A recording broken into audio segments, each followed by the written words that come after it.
Hey everybody, welcome to the live stream. Good to see you guys here. I see a few of you have started to come into the chat and the stream here, so I appreciate that.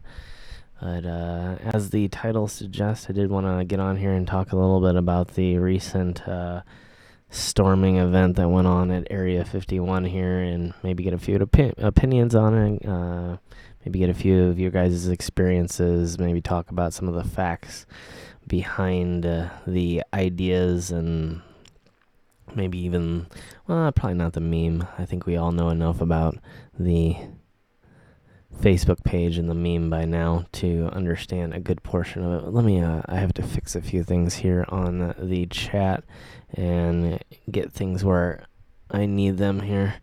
Hold on just a brief moment here, folks.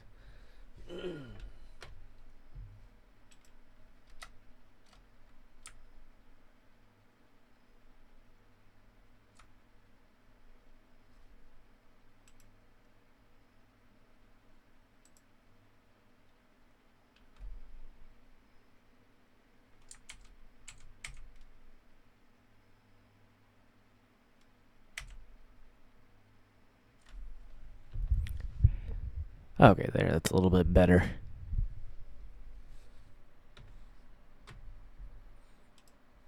All right. Oops.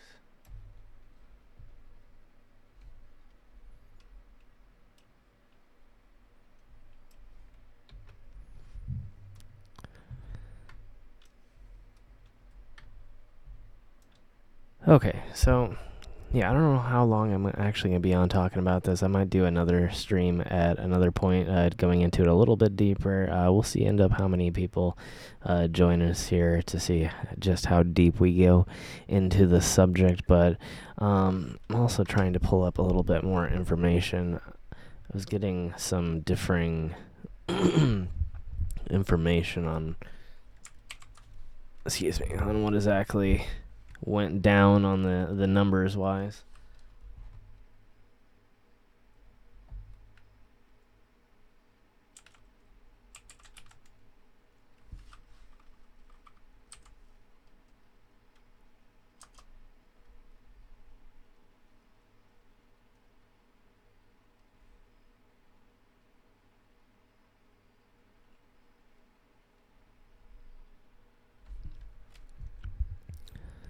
So the strange thing is I'm seeing on CNN that looks like two people ended up getting arrested. It looks like one of them had actually nothing to do with raiding. They just were, I guess, drunk in public, and that's why they got arrested.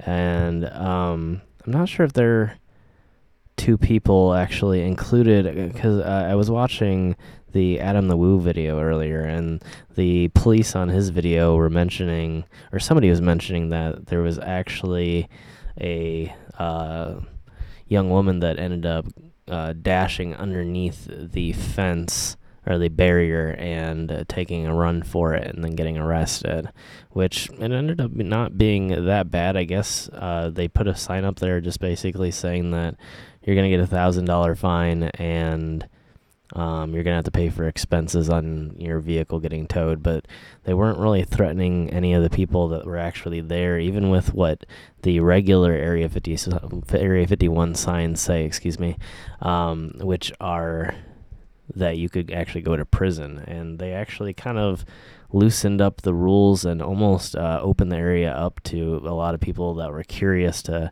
walk up to the gate and take a good look and have somewhat of communication with the police and different guards and whatnot. So it was kind of interesting. I think it turned into a little bit of a event. Obviously, they're calling, what were they? They're calling it alien stock now, and now it's supposedly going to turn into a thing. But yeah, I guess I didn't get a chance to welcome anybody. Looks like we got Scott in here, Gary, Sue, welcome, Dory, Faye. Hi, how you doing? Good to have all of you guys here. Thanks for coming.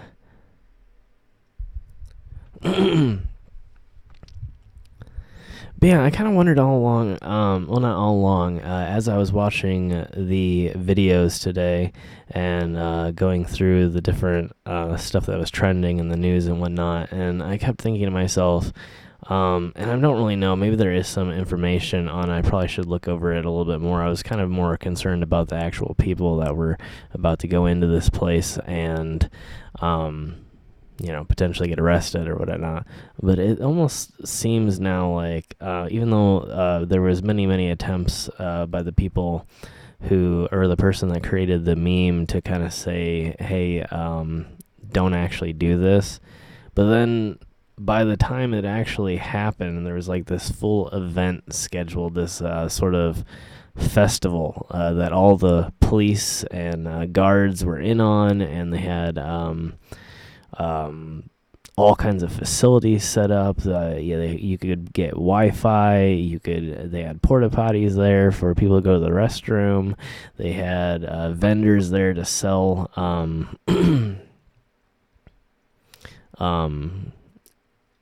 food and whatnot, food and drinks, T-shirts, and even the gate activity was very highly regulated.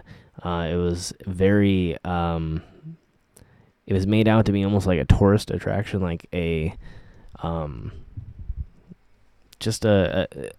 I said, there would just be people there at different points along the way to sort of say, okay, now you can take your turn to walk up to the gate and photograph it and talk to the people there. And it's kind of strange to see it all played out like this. It almost makes me think that the meme being fake was actually the fake part, and that really at the end what it was this marketing scheme to sort of plan this alien fest is what it seems like. Now maybe it just got created after the fact. Like I said, I need to look into the actual alien fest a little bit more. So I don't know if there's any real connection to the creator of the meme, but it seems kind of odd at the very least that it popped up on the internet, became this viral thing, and then all of a sudden it's a festival with music and vendors and all kinds of stuff. I mean, there were bands playing, I mean, everything. So yeah, it was really, really strange.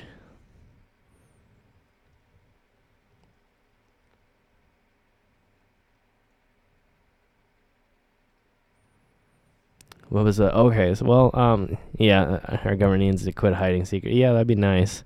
But to kind of go over it really quickly, Area 51 is a place in Nevada where there's this secretive Air Force base. It's been sort of speculated over the years that there may be some sort of alien secrets or alien bodies or extraterrestrial technology being hidden there. There's even been some people that have come out that have claimed to have worked there, and even a few that have been able to prove that they did work there, that have claimed to have worked on technologies and seen things that were from outside of this planet. And so it's always been sort of this dark tourism or adventure travel sort of site, or conspiracy theorist site where people travel to sort of find answers for themselves, to look at what they can look at and what they can film on the base, which is almost nothing now. It used to be a lot more. You used to be able to actually sit up on the mountains and take photographs of the base, and now people are permitted to kind of stand around the outside and look up in the air and check out what may or may not be UFOs, what may be planes just coming in and out of the Air Force base. Yeah, it's a bit of a mystery, but yeah, the event itself, obviously, or I shouldn't say obviously, but the event itself stemmed from a Facebook page, um, which was made as pretty much, it was suggested that it was made as a joke, and it was saying that, if we all storm Area 51, they can't stop us all. And later on, after the page started gaining momentum, they started posting and saying, look, this is just a joke. Don't actually go there. Don't actually try to do this. You're going to get in a lot of trouble. But the weird thing is that at the end, the police and people were actually asking people to go there and have a good time and shop at the vendors that were there selling, like I said, t-shirts and food and all kinds of different things that you could get while you were there in Rachel, Nevada. And again, Rachel's I shouldn't say that. I haven't mentioned that, but Rachel's a very small town. So it's kind of interesting. It kind of seems like it might also be something that's maybe connected with the town, because it would mean and did end up meaning a lot of extra revenue coming in for people going there to check out this event. A lot of people were going there just to see if somebody else would do it. A lot of people that ended up showing up weren't there to actually try and do anything. They were just there to check it all out and see what it was. A lot of people hadn't been near the base before, and so they wanted to see it firsthand and get a chance to see what happened if someone else actually took the chance and tried it. And yeah, so kind of a lot of stuff to unravel there. Was it all just a joke? Was it all a marketing ploy to start some new music festival? It's hard to say, but there are a lot of things to say about the ideas surrounding it, the idea of extraterrestrial life on other worlds and things like that. And so, I think it does get a lot of times set aside as being just a matter of conspiracy. I don't know what's at Area 51 or whether there's aliens there or alien technology. I think there's a lot of very convincing, a few, I should say, very convincing documentaries. Some of them are your run-of-the-mill conspiracy theory documentaries. But then there's some that actually, again, like the people that worked there and can confirm that they worked there, like people like Bob Lazar and things like that, where they confirm that they've worked there. They're confirmed to be astrophysicists, by sources both inside and outside the government, and have been even interviewed in magazines for things that had nothing to do with them working at the base, but yet mentioned that they were an astrophysicist working there. And so it would seem that there's a lot of credible people that seem to know these strange facts about a place that is completely secretive. And so it's very interesting. And again, the science does sort of back it up. There's more and more planets being found every day, which are in what we call, the habitable zone of orbit around stars. And we're finding out that most stars have a planetary system of some sort. We know that there are billions and billions of stars in our galaxies, and we know that there are billions and billions of galaxies out there, and I'm probably underestimating. I believe in the trillions, actually. And so the odds are astronomically in favor of life on other planets. And one of the things I've always thought is very interesting, that I think a lot of people sort of pass over when we think of like these events, like seeing UFOs or hearing people's stories about potential, abductions or encounters with different beings that may or may not be extraterrestrial in origin. And I think a lot of times we look often, and I think a lot of them are not credible. They are made up. They are done for attention. People have a real, a lot of times people say, well, why would they do it? They seem like a very credible person. Why would they have any desire to do something like that or to deceive people? And the answer is always attention. People want attention, and so there's always going to be someone out there, no matter what line of work they might be in, or no matter what their background might be or how good of a person they might be.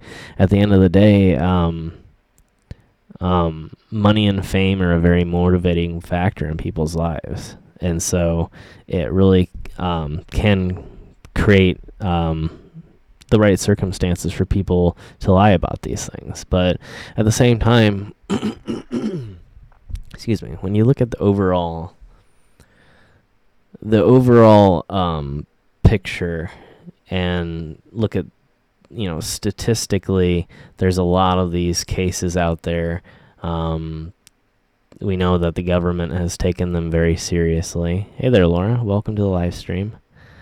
We know that there's been several active and now potentially active and non-active programs investigating these phenomenon. And so that, that's something to say to begin with. When the government takes it seriously as a matter of national defense, it's probably something that the rest of us should take seriously as well. And again, like I said, statistically, it would seem that although maybe most of the people out there are indeed lying, there's statistically probably at least a few of them that aren't. And while there are some explanations for that, whether it's mental illness, whether it's false memories,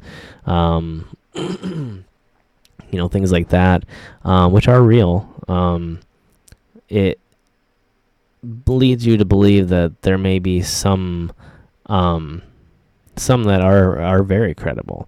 And then what that leads me down the path of thinking is how do we explain these events over a broad scale of what these people are saying, and then sort of explain it in a way that makes sense and could happen. And to me, a lot of it sounds much like the work of a scientist. When we think of how scientists study animals in the wild, a lot of times we catch them at points where they're vulnerable, where they're easy to capture. We a lot of times sedate them. We a lot of times collect samples of skin, of different, fluids and blood samples and all kinds of things, and then we release them back into the wild. And I think that the story of abductions sounds a lot less like an alien kidnapping somebody and more like a scientist studying a species a species that it doesn't quite have a full comprehension of yet, or is trying to learn about. And so I think it makes a lot of sense that if we as a race of people, as human beings, were to find a similar circumstance on another planet, potentially a nearby planet with a species of humanoid-like creatures that were say in a still in a pre-space travel, pre-technology sort of environment, what would we do to study them? And I think that is maybe not so far off from what a lot of people have experienced in those scenarios. And so I think that's something to take into consideration when we think about such things, is that it very, very closely mimics how scientists study our own world, and how intelligent beings and sentient beings like us study creatures that can't comprehend what we're doing and can't comprehend our technology. Hey there, Kenneth. Welcome to the live stream. Good to have you. So, yeah, although there is a lot of conspiracy, I think, surrounding it, I think there's a lot of people out there trying to get attention. A lot of people out there that maybe have no idea what they're talking about, or spreading ideas that make no sense. Like we had discussed previously with ideas like flat earth theory, things like that really haven't been a popular idea for thousands of years, and then all of a sudden sprang into popularity as if it had some sort of scientific,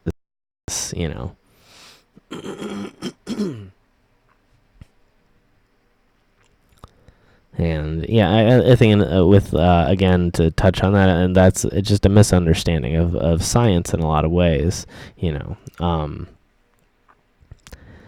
Science can often be wrong, but science is much like a pyramid of knowledge. You're not going to knock out the bottom.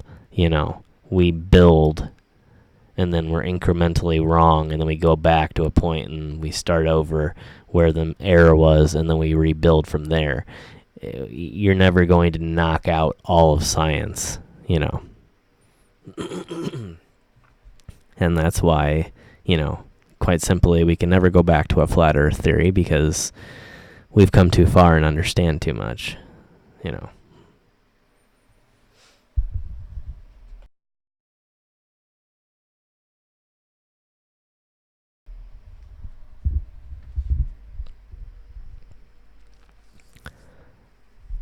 Yeah, I watched the Adam the Woo video as well. It was a good video. I know he was technically a day late. The major storming event actually took place the previous day, and I think that was the only time that they had any arrest.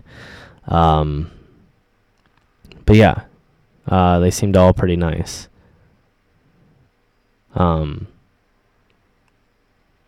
Yeah, and I honestly, the one time I got pulled over in Vegas, I had a great experience. It was a very nice police officer that I met out there, and it seemed that a lot of them had really great attitudes about the whole situation. So yeah, it was cool. Again, it did make me wonder about whether or not it was sort of planned out that way all along. But it does, at least it's good for the town, I think definitely Rachel, Nevada needed something to have a little bit of an inflow of new cash and new people. Obviously, there's going to be your typical UFO crowd that's out there all the time, but I think even that has been kind of dwindling. The town's pretty small. I think they said there was something like 56 residents or something.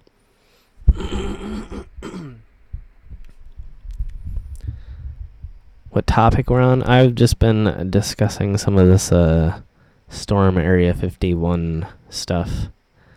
That's why talking about aliens.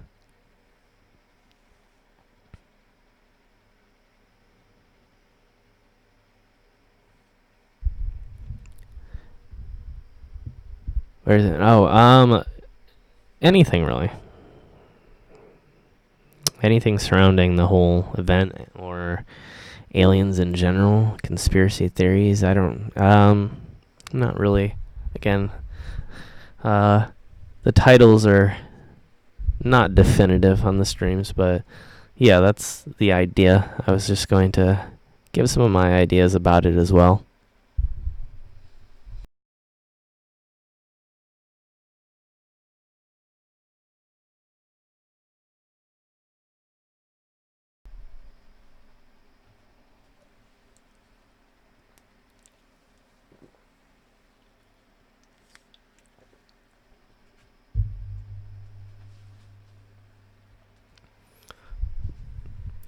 So yeah, and I thought it was kind of interesting though too that right as all this was happening, the government sort of put out a press release confirming that the videos of the, I think it was the Navy pilots that had been using the FLIR system to track some unidentified targets, actually did confirm that they were.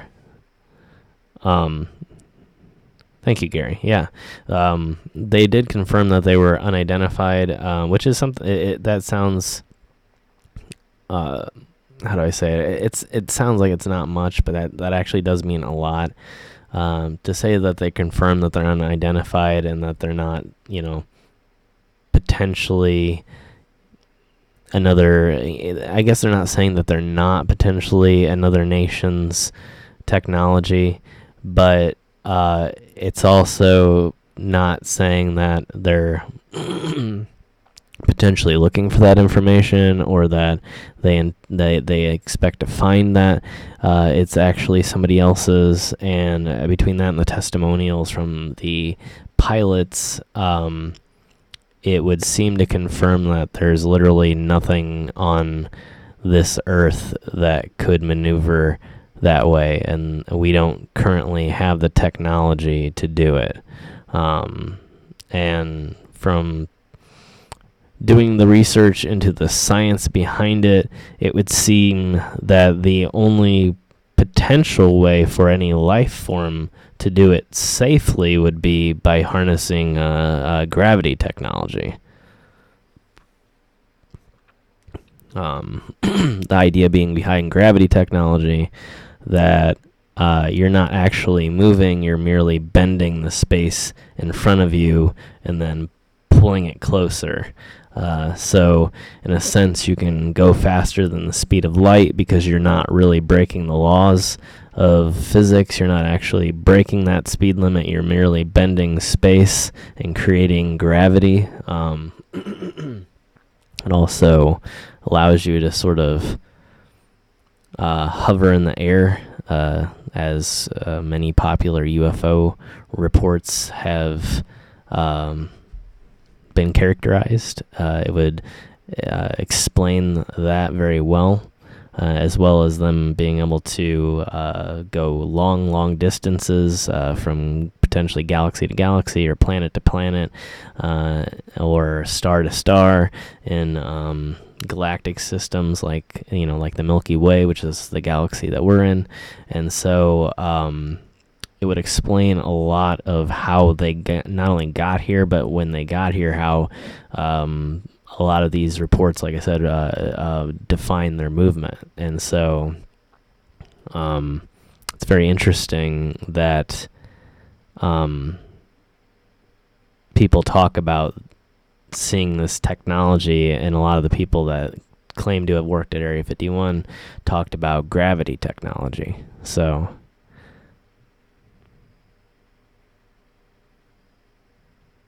yeah, like I was saying earlier, we have billions of stars, if not trillions of stars in our galaxy, and there are billions and billions of galaxies in the universe, in our known universe. And there's even parts of the universe that we'll never know how many galaxies are in because they've already traveled so far away that it's impossible for light to ever reach us from there. So we don't even know what's out there, Is there a way to travel there potentially with things like wormholes and again, like bending space with gravity technology? And that would be the only way to even know. So there's it seems almost unfathomable that there wouldn't be something there. Hey there, Ann. Welcome to the live stream. Jade, how you doing? I'm doing well.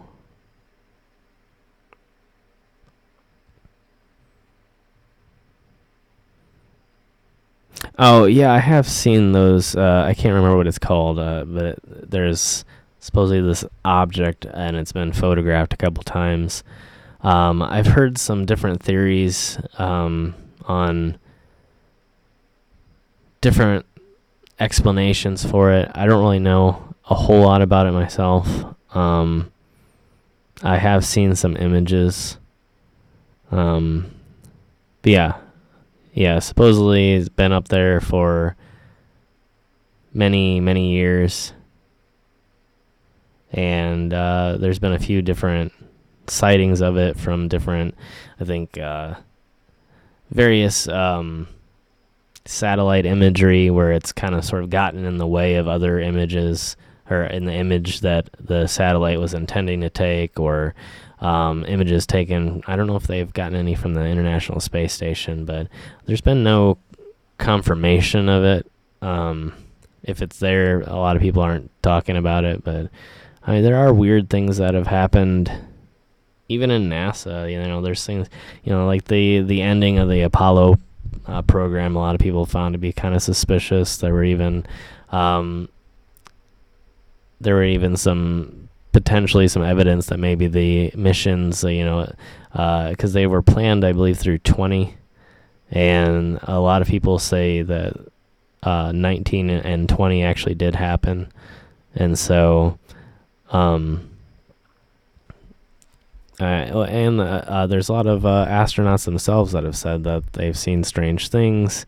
There was even some talk of there might have been some back channel chatter during some of the moon missions where they talked about potentially spotting something. So, I don't know the validity of all of it, but it seems overwhelmingly apparent that something is happening and that something is probably here. And I think it's very logical to think of it that way. Again, if you find, there's this argument in the scientific field that it's just us thinking that we're way too important. And I think that that's a really horrible argument, because I think as a scientist, as scientists in the scientific community, our human scientist, we study everything from the smallest atom or particle to the smallest life form, from, ants to single-celled organisms, and we study it all because nothing is insignificant when it comes to life in the universe. And so I don't think it at all is thinking that we're too special to say that aliens would want to study and understand and learn about us if they discovered us, just the same way that we are completely obsessed with it here. It would be no different for them. If they have any curiosity about the universe and their own origins at all, then they too will want to seek out us and learn about us, at the very least. It's only logical.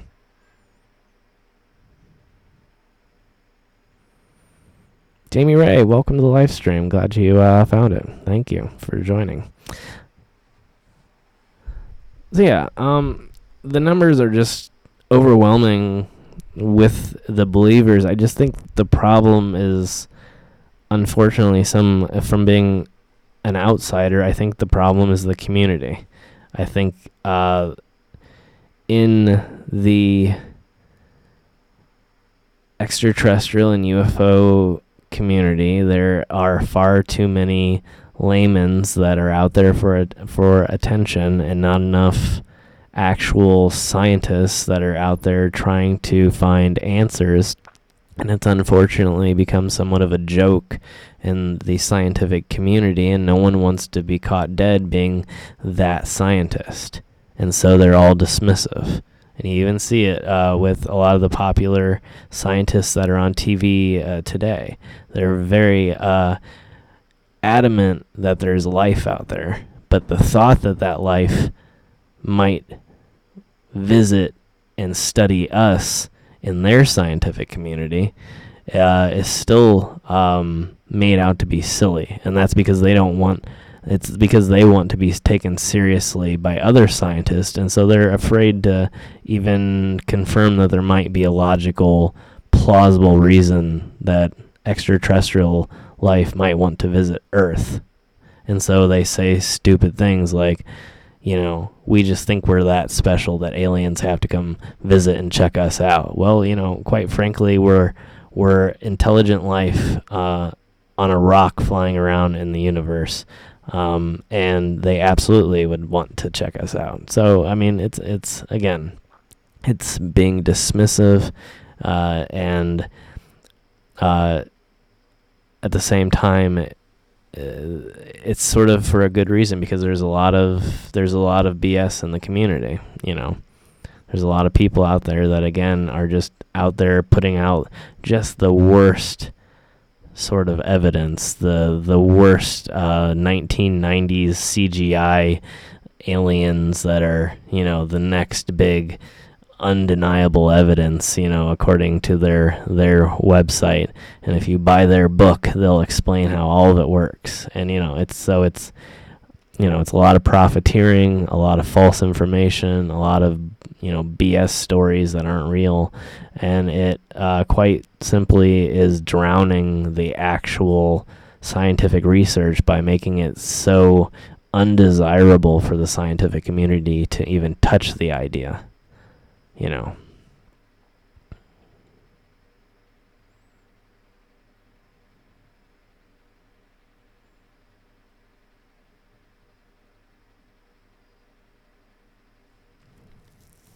Oh yeah, well, there were tons of vendors. It was really just more around the alien stock than anything else. So yeah, it did seem sort of like a marketing ploy.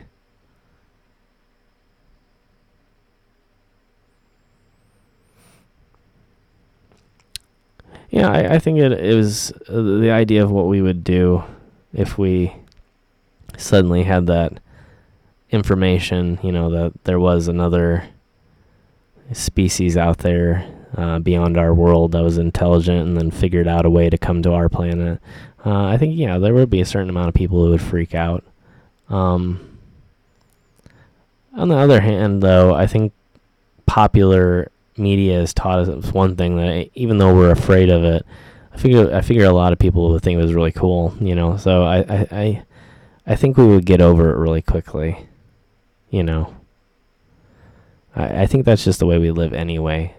It's a big deal until it's not a big deal, and then we forget about it altogether. So I think it I think it would be a good thing, though, because I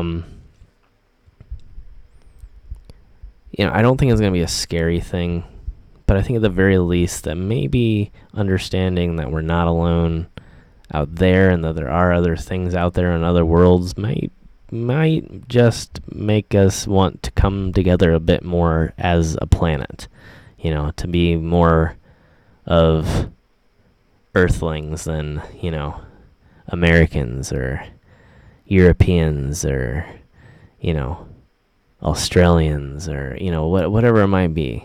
Maybe we'll start thinking about some of the stuff that really matters. So I don't know. Maybe I think there could be a good side to it. But yeah, I don't think that the storm Area 51 had anything to do with any of that.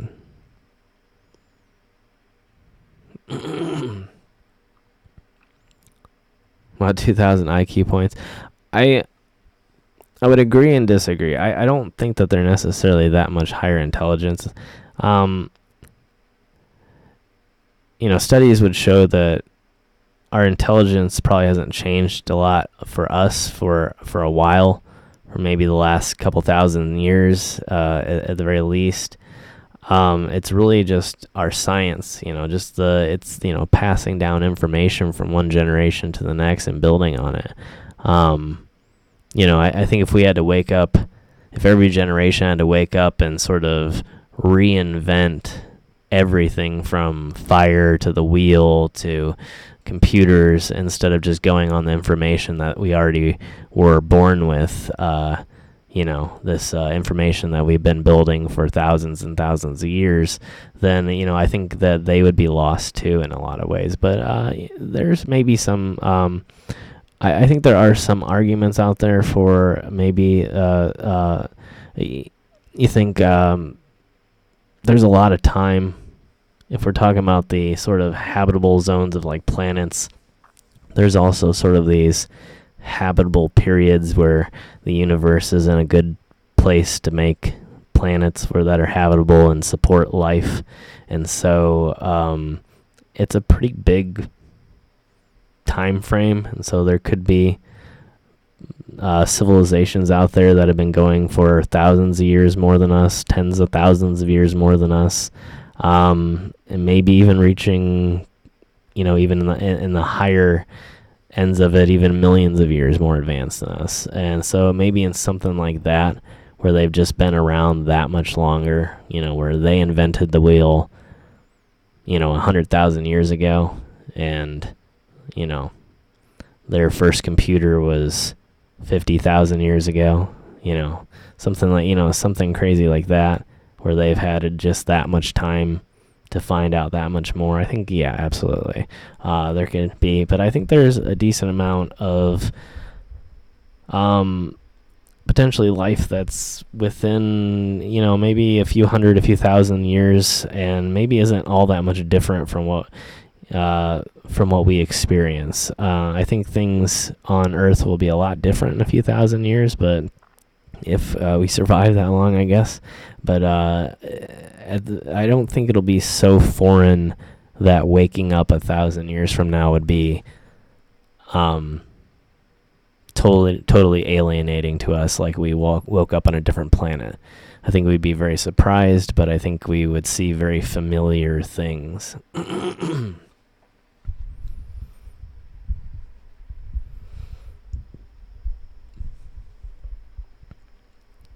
Yeah, I do believe that we probably have way more to fear from people than we'll ever have to feel fear from extraterrestrials. But I think we seem to be more afraid of things that are different from us than things that are the same. And so we possibly ignorantly don't ever see anything coming.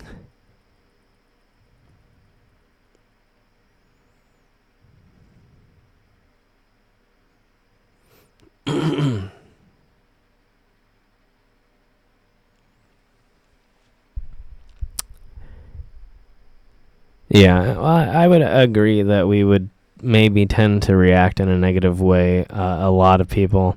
I think there would be a decent amount of people that, I think the one thing that we can do is learn from history. And so if we can learn from the way that we've treated each other, maybe we can somehow put that into practice when we eventually meet, somebody from another planet.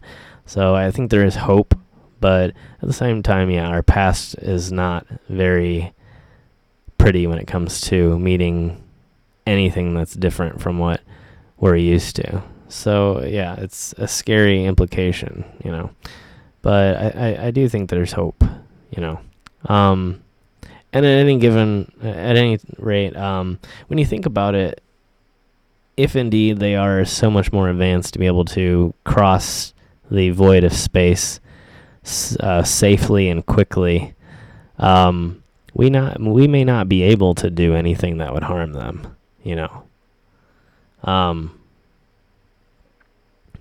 the thought that we might be able to somehow do something to hurt them might be, it may not be in the realm of possibilities. Who knows? You never know what type of technology that they possess, with the ability to move things beyond the speed of light. Yeah, you could think that maybe they had a pretty good defensive mechanism or mechanisms, and indeed a lot of the military records have said that. I should say a lot of the military records is where we get the idea of these jamming mechanisms and defensive mechanisms. A lot of the military records on these contacts with UFOs are the ones where we get these descriptions of craft that are able to disable electrical devices within hundreds of feet, at the very least, of the craft. Some of the most credible evidence and descriptions to date describe technology that could disable probably almost any of our weapons. Maybe just besides something very rudimentary.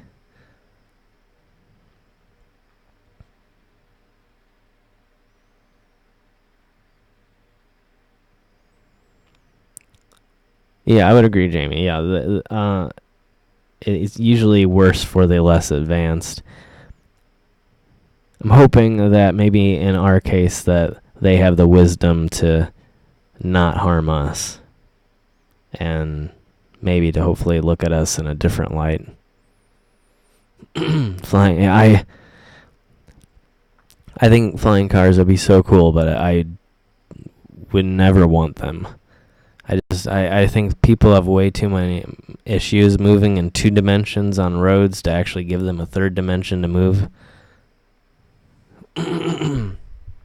What I think climate change will do to the planet, I would just tend to agree with whatever the scientists say.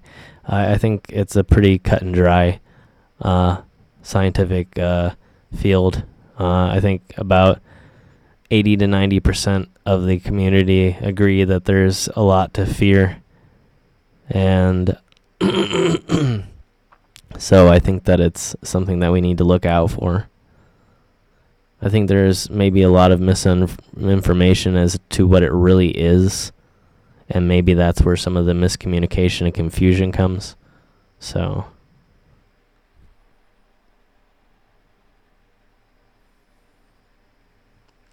I mean, when it comes to the aliens and alien contact and all that, I would have to say that with almost any other subject, people are just people. There's going to be some people that take it really well. There's going to be some people that take it really poorly. And there's going to be a lot of people in between that are just, either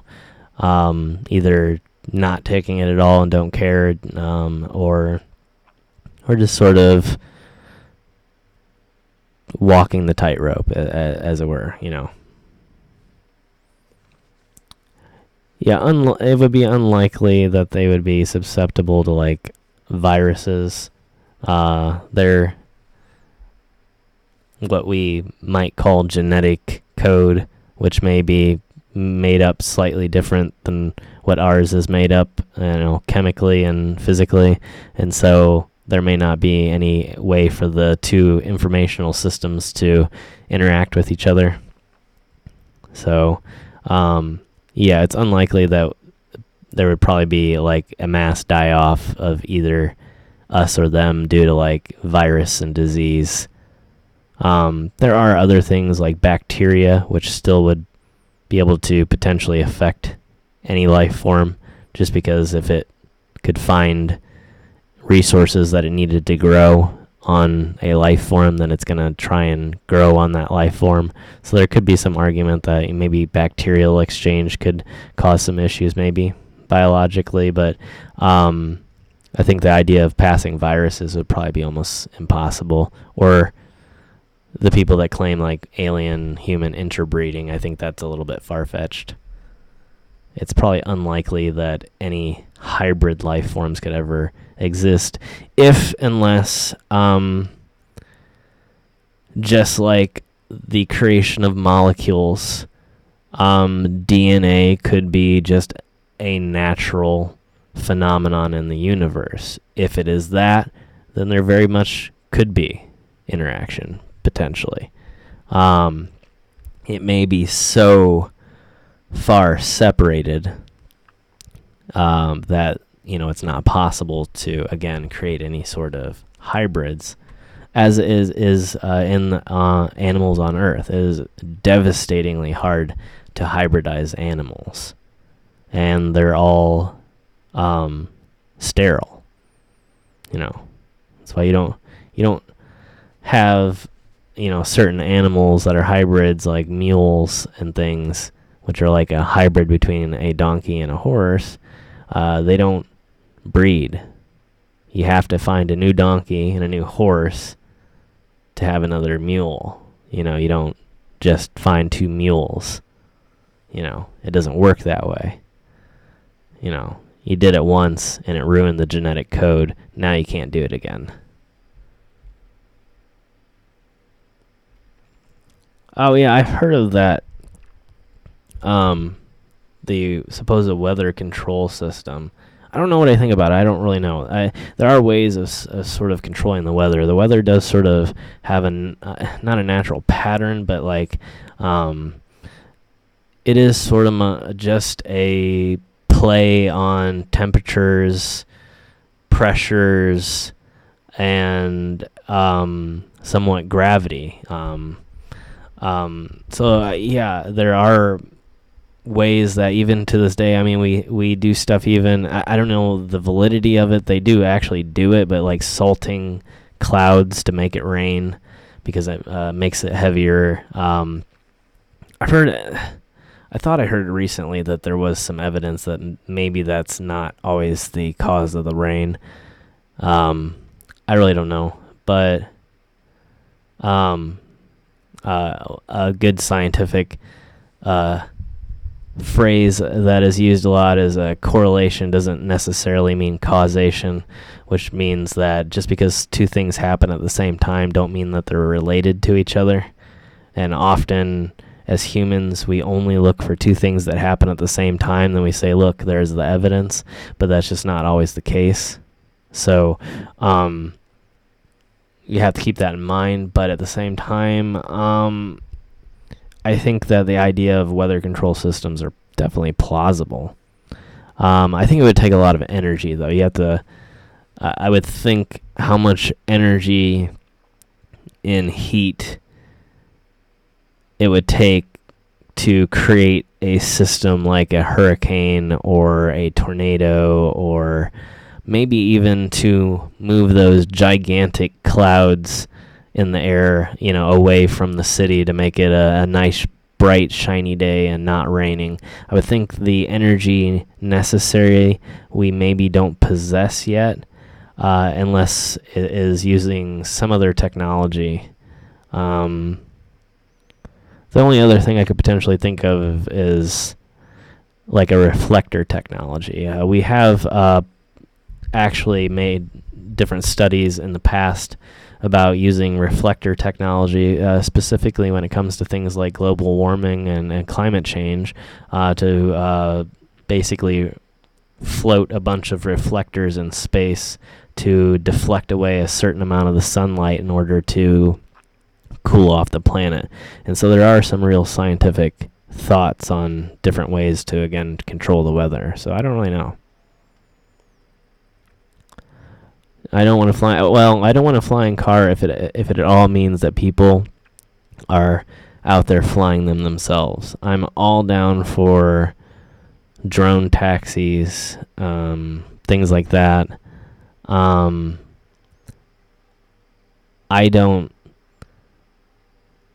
I think the bar is really low. I think anybody that is driven has probably encountered at least a few people out there who are below that bar and on the road still, who are weaving in and out of traffic and creating a real danger on the road.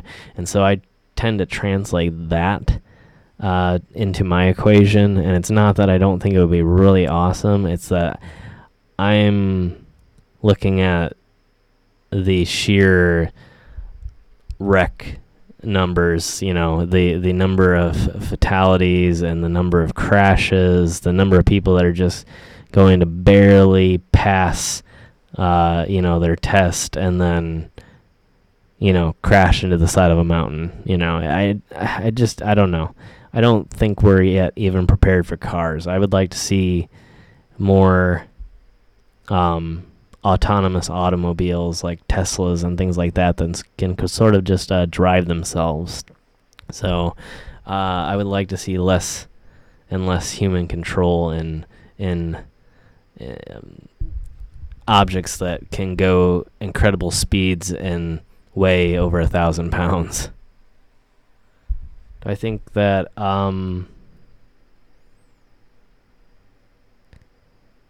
that aliens would look like us. I think I think there's a lot of people that have a lot of differing opinions on that, but I think there is a good chance that there are a lot of alien species out there that would look a lot like us. When you look at what we are is the culmination of what makes it easy for us to maneuver about our world and utilize the different things in it as tools, whether it's having fingers that can grasp things or having two eyes that give us stereo vision so that we can see in 3 dimensions and fully understand our place in our surroundings and detect movement. And so even in the species on Earth and the differing species, we might have different ways of doing that, whether it's ultrasound, whether it's eyes that can see in different spectrums. But at the same time, we only have a certain amount of things that we can detect in the universe. And light is one of the most abundant.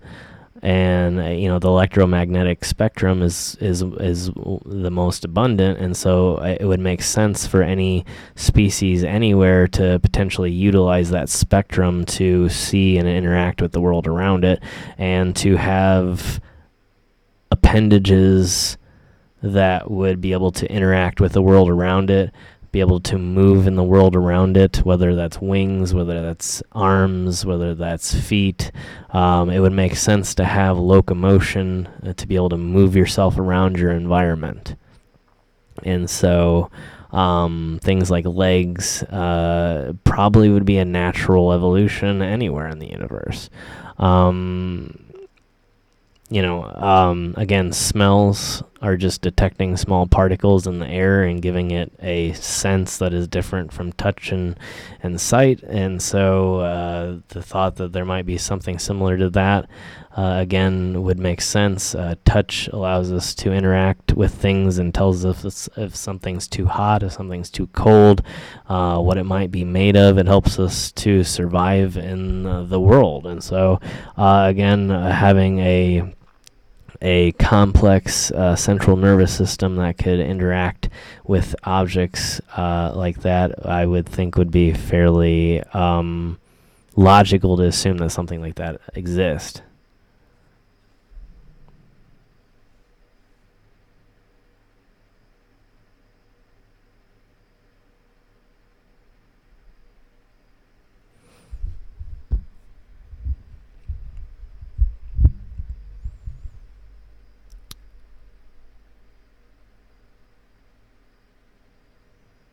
Hey there, Shauna.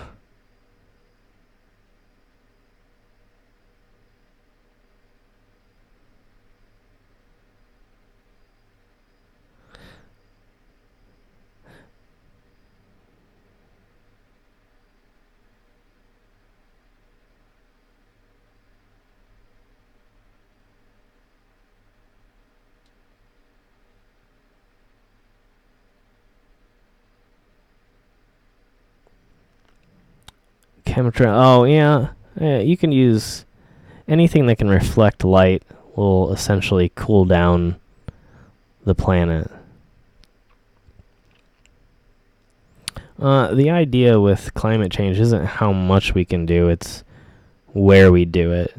Places like the equator and the like the rainforest where we get a lot of our oxygen, can't change that much. So a 2 to 3 degree change over time would be devastating. And the problem is if we lost the rainforest and we lose like the coral reefs and the ocean systems, then we lose the oxygen, and then that's essentially what could kill us all. It's not necessarily that the entire Earth is going to light on fire. That's the sort of misconception about the idea behind climate change, is that we're all going to burn up, and that's just not the case. It's more about the destruction of key areas that we need for survival, key areas of oxygen creation and things like that.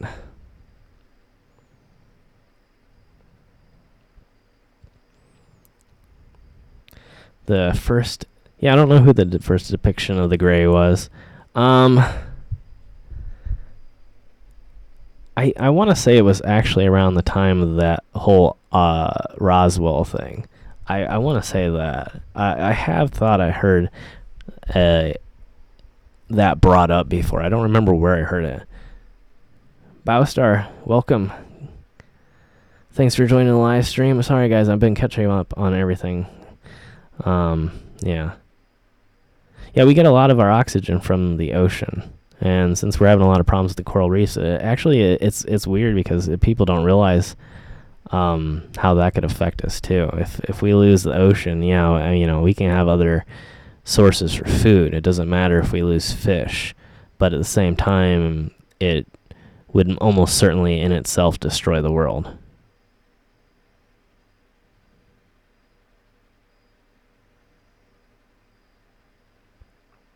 Yeah, I would say that life could look immensely different. Yeah, if you can look at the variety of life that's seen on the Earth, but they generally follow certain guidelines to a certain extent. A lot of fish species for the most part look like fish. Whales look like whales. Things have appendages to manipulate and move through the environment around them, and each one would have its different scales, from having hands or flippers, or having eyes, or using sonar, or ultrasonic sounds to locate things in the world around you, or a variety of both. They still follow certain inevitable patterns. So I do believe in some of the ideas that there's these maybe non-carbon-based life forms, silicon-based life forms, energy-based life forms potentially, or any number of things. But I think there's a reason that we are the way we are, and that's because a lot of the stuff that we have here on the planet is very abundant in the universe. Whether it's water, carbon, things like that are pretty abundant throughout the universe, and so it's easy building blocks.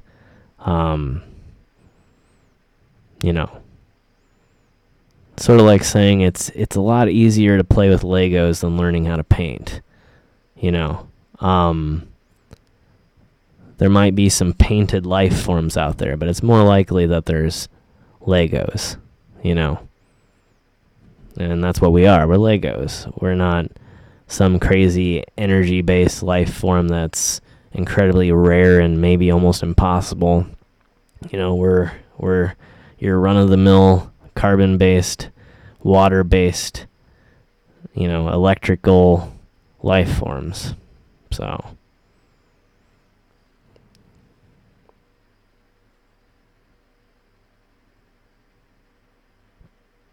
yeah. Well, I'd say that a healthy ecosystem is what's the most important. Everything has its place. It's all, when they say a circle of life, it's because it literally is. It sounds cliche, but it literally is. One thing eats the other thing, and then that thing, eats another thing, and then that thing dies and decomposes and becomes plant food, and then the plants grow up, and then the animals eat the plants, and then something eats that animal, and the cycle goes on. It's called that for a reason, and that's what an ecosystem is. That's why screwing with it causes horrible consequences. And that's why crazy things happen when you introduce animals back into the environment. Sort of like they had statistical data that showed that releasing animals back into environments where they did not exist for long periods of time would literally change the flow of rivers, change the weather, all kinds of things, because they bring a balance back to a system that was out of balance.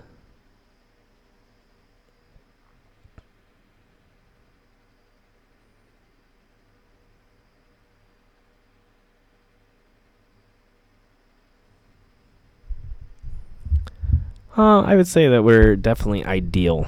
We're made to exist in the environment that we live in. But that's because we do adapt to that environment, and people that are and animals are more likely to live longer lives and pass on their genes if they are more suited for the environment that they live in. So yeah, but I don't think we're necessarily perfect. We have crazy organs that we have no use for, like your appendix. We can just take it out. We don't need it. It only causes problems. But, it's sort of this genetic defect, this, things like wisdom teeth, they're teeth that we don't use anymore. They only cause problems, and they're slowly disappearing because we don't need them anymore, So, yeah. There would definitely be a difference in alien life, but I think they would be suited for the planet that they were born on, or the life that they lived. There's all kinds of different theories about generational ships and things like that, where life forms could potentially live generations on board of spaceships. So, life after death. I would say my definitive answer on that is there's never been one person ever to go through and send any information back, so we just don't know enough. I figure, whatever you're comfortable with. Again, my thoughts on it, even with religion or any other thing, is, do what you want, just don't hurt anybody else. But again, I don't think there's enough information on it to really report back until somebody reports back, And I don't think, again, not to be down on anybody's convictions or anything like that, but and not to pick on any one belief or religion or anything like that, but I think that the near-death experiences and the experiences where people maybe, I'm not saying they're all complete BS, I'm just saying there's no way to actually tell the difference between a person hallucinating and between the real thing. So people who have sort of had their heart stop and have these experiences of the afterlife or whatever, and then come back to tell us maybe it's real, maybe it's not. There's no way to actually tell, because the mind doesn't treat hallucination any differently than it treats reality. So it's not. You would have to have some other evidence to go alongside it to actually prove it. But I think there is a lot of crazy stuff that happens. A lot of people, not only have near-death experiences or have potential, as we've seen with ghost hunting, communication with, at least what we consider something, entities, spirits, again, a lot of people believe that maybe it's energy, that it's just sort of like a replay of events. A lot of people believe in all of them. We know that there are some crazy things that have happened out there. But again, yeah, I don't think there's ever been anything where we can say, like, okay, this one person passed on, went to the afterlife, and then sent back this message specifically for scientifically proving what they were going through.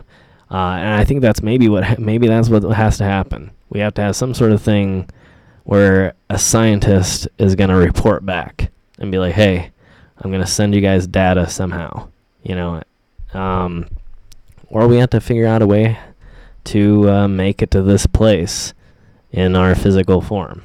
If there's this transfer from one place to another, or from one state to the next of consciousness, I would say that there's some way to measure it somehow, even if we don't know how to now. Everything leaves some sort of trace, just like turning the radio on. Your radio's not on and you're not listening. You don't know that the songs are playing on the radio. But as soon as you turn the radio on and tune in, then all of a sudden all that information's flowing in. We got to figure out how to get that radio. Is it the spirit boxes? I don't know. Maybe not. But they're interesting to play with. But at the same time, we've got to find that brings crystal clear communication and maybe some sort of visible evidence as well, or something that can make, like I said, the seamless communication where it's not as sporadic.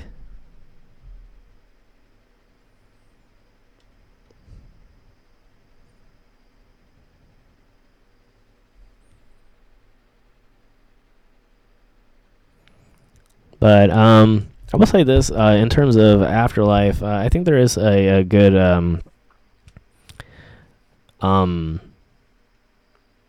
argument for something called, I don't know if I think it's called this, I don't know, I might be saying it wrong, but quantum immortality.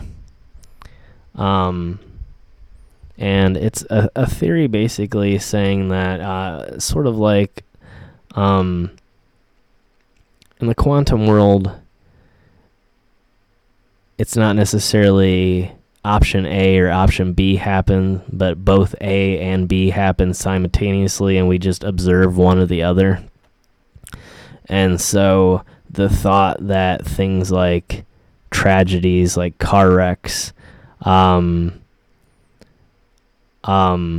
that there might be a universe that simultaneously splits off where, maybe you made it through the car wreck and maybe in the one place you didn't make it through the car wreck, but we know one thing for sure, both of them happened.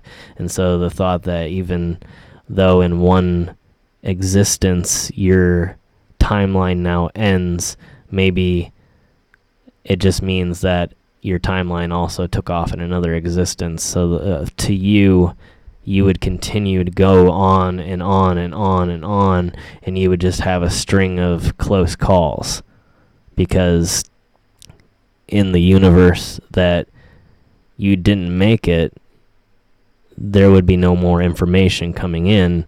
You would just be that person that made it through that event. Hey there, Roy. Welcome to the live stream. Hoping I'm catching up with everybody. I know I'm rambling on a lot of these for a long time, so I apologize. Yeah, like the multiverse.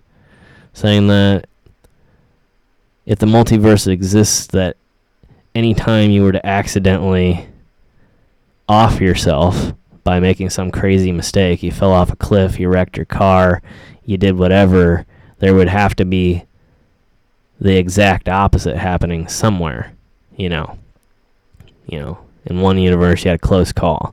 You almost ran your car off that cliff, but you just didn't quite do it, So your consciousness continues on, even though there's a million other universes where you went off that cliff. So how would you know the difference? Because your timeline would have ceased to exist in the places where you went off, and your consciousness would continue forward, but it's not any different from you. It is you, So it's the path of least resistance, just like electricity. Your consciousness is your consciousness. And if it ends in one place, it doesn't mean it's not somewhere else. So it's an interesting thought.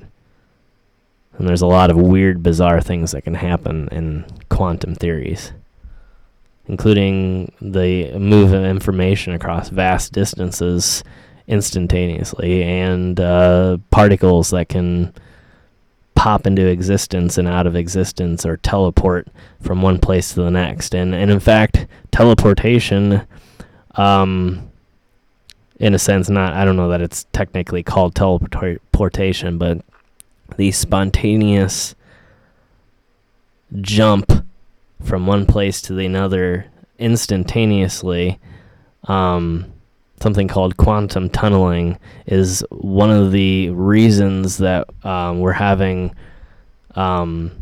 sort of this deadline on processing technology, where computer processors can only get so much faster, because at a certain point we're not going to be able to control the flow of information, because the wires will be so close to each other in the processors that the particles will quantum tunnel from one place to the other and become erratic and destroy any functionality that the chip would have. Yeah, that's essentially the thought, Jamie. Yeah. I mean, and you're also living in an infinite amount of other types of lives, other types of worlds that may be only slightly different, or maybe vastly different. Maybe you live in a world where electricity hasn't even been invented yet. And maybe you live in a world where you own your own spaceship.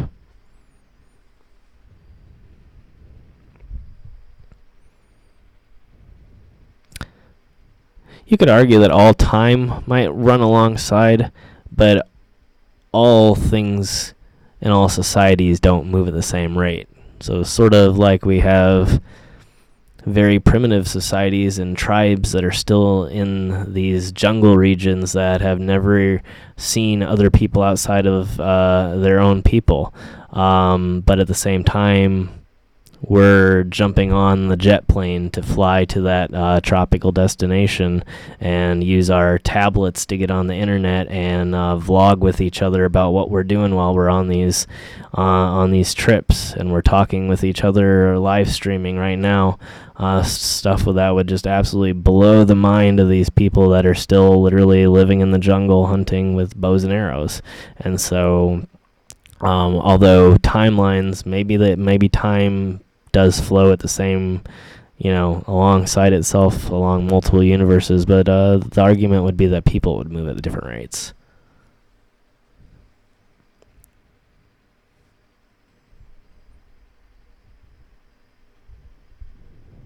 I've never heard that theory about the Mandela effect, but I have heard about the Mandela effect, which the idea behind it is that maybe mathematically these multiverses can sometimes merge, and that certain pieces of history get rewritten, and people might have some ghosting artifact of memory from the previous way things were. Thank you, Amethyst. I appreciate that. Yeah, I'm trying to keep it interesting on here. Hopefully everybody is interested.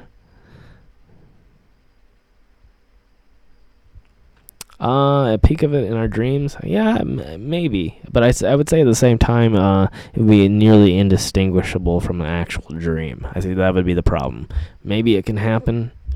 Our minds are clearly an electromagnetic system that works on the flow of electricity through different neurons in our brain and neural pathways, and so it can be interacted with from exterior sources, and we've seen evidence of that in medicine, and both chemically and through means of electromagnetic radiation and things like that.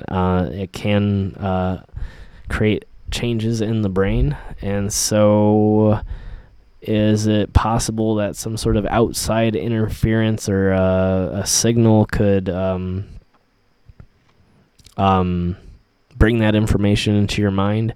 I think is possible for sure.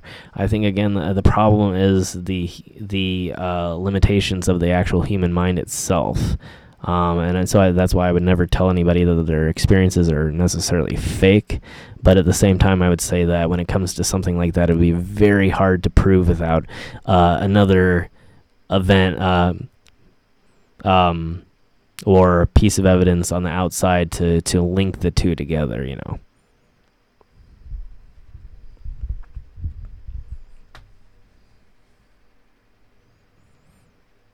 Yeah, there's a lot of good theories on time travel.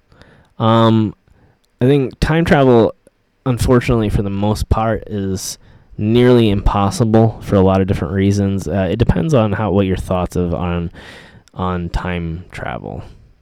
I'll get into it a little bit here. Thank you, Lewis. I appreciate that. Yeah. Not that I'm trying to make a lot more money, but I have heard a lot of people ask about it, and I am going to enable Super Chat at a certain point. I think it makes sense, both the number of people that are coming in here now and the amount of conversation that we're having here. I think there's a lot of people that have been requesting it. So for you guys, I'm going to do it. But I definitely wanted to make it sort of organic and not sort of be rushing just to, do it for money purposes, I want it to be about the creation and the journey and the discussion and all that, and not necessarily about money. Obviously, money pays the bills and money keeps this journey going, but at the same time, I want it to be about, creating something awesome. So, but time travel. So here's the problem with time travel is paradox. And paradox is, it sounds like that fun thing from, Back to the Future movies. I don't even know if they discuss paradox. I think they might discuss paradox, but that whole idea of if you go into the past, never talk to yourself or anything like that, and I think it goes a lot deeper than that. The idea behind paradox is that could there be something that you're trying to achieve, like you're going back in time to save people from a cataclysmic event, so you create this time machine, you go back in time, and you save thousands of people from dying in this crazy tragedy that happened, and you save the day. But then the problem is that then you, in that time frame, now has no reason to create a time machine and go back in time to save the people that no longer died. And so now that erases any time travel that happened, so now the tragedy does happen. So inevitably, you can't go back in time and save anybody from anything. And the exception would be if the multiverse theory is true, well, you could. But you're just creating a new timeline. If everything that can happen does happen, then no matter if you go back or not, it's not going to change the fact that in one reality it still happened. You go back and you save the people from the burning building. Well, if the multiverse theory is true, then maybe in one of the realities you couldn't make it in time. It's still going to happen. No matter what you do, it's going to happen. No matter if time travel is possible, if the multiverse theory is true, or if it's not true, time travel to change events in the past is just impossible. It cannot happen because of those two things. Either, again, you're just going to split it off into one more potential of any infinite number of potentials, or it's going to create paradox and reset itself, and things would always have happened the way they would have happened. So yeah, it's kind of a weird thought, but there are sort of these theories where if you were to create a machine that could time travel and it never moved, you could essentially power on that machine and travel to any point in time where that machine existed. From the moment that you turned it on to the moment that it stopped functioning, you would be able to travel to any point in time between those 2 points. You wouldn't obviously be able to do much besides maybe just observe, but at the same time, you would be able to move in between different points of time freely.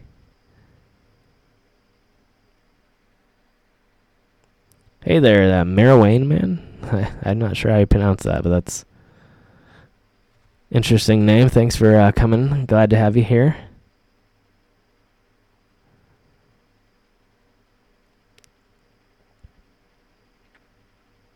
Well, for sure we can move forward. We already know we can move forward because, I mean, technically we are time traveling forward in time from one event to the next. So the idea is, can we increase that speed? And the answer is absolutely. And we do it every day. Anytime that you get up and you move, and you increase your speed, you are dilating time to a certain degree, and we can calculate that. We actually did studies in the past with atomic clocks to make sure, or not to prove that it was real. And if we send if we have 2 atomic clocks that are absolutely synchronized in time, and we place one atomic clock on Earth and then one in a jet plane that is continually flying around the Earth, what we will find is that the time inside of the jet plane is moving at a slower rate than the clock which is on Earth, because the faster that you go, the slower time moves for you in relation to everything else that is going outside of that object.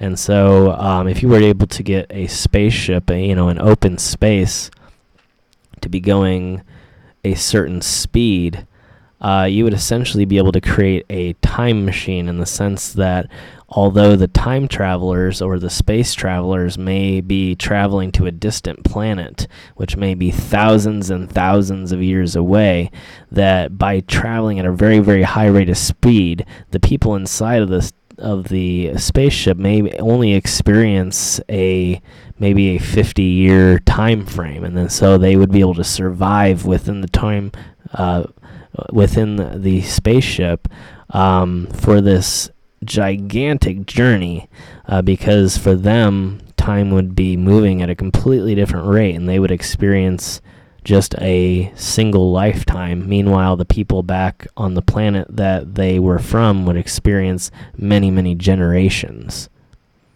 And that's proven science. That's proven time travel. We know that it's true. We know that the faster that we go, the more or the slower time moves within that particular object that is moving.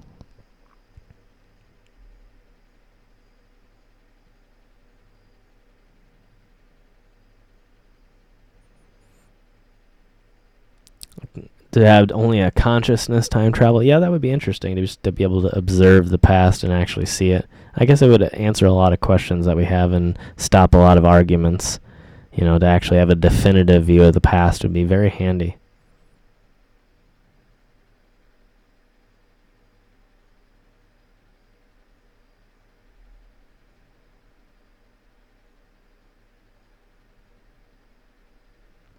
Well, thank you, Savannah. I try to be unique.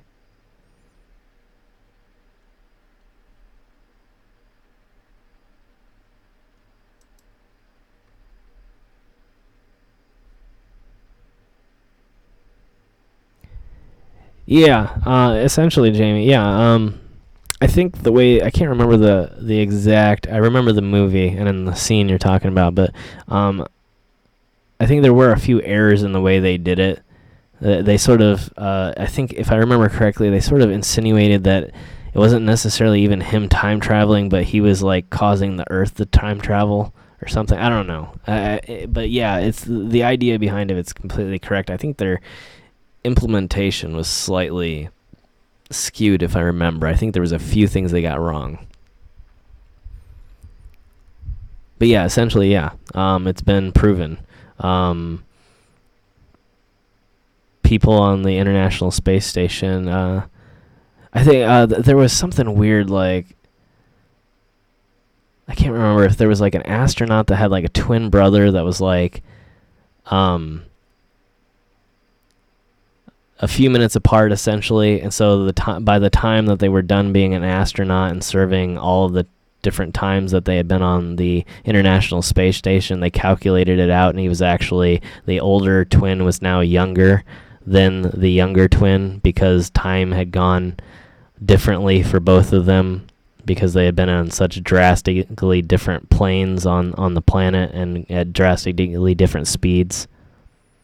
I mean, because the space station is going at such a huge amount of speed, and so it's a fairly measurable discrepancy in time. I mean, it's still very small, but like, I think over the course of years, an astronaut can lose. I think it's several minutes. I don't really know the exact figures.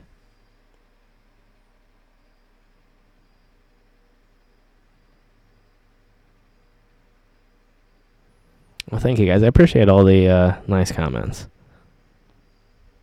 Again, I try to create something unique and trying to create a little bit different of a space than just your typical travel channel, your typical urban exploration channel, or even paranormal. I just kind of want to do fun and adventurous places and as many unique locations as I can do, as many places as I can find that have never been on YouTube, and that's my goal in it all. Yeah, I'm trying to create something that's me and not necessarily being fit into any one mold.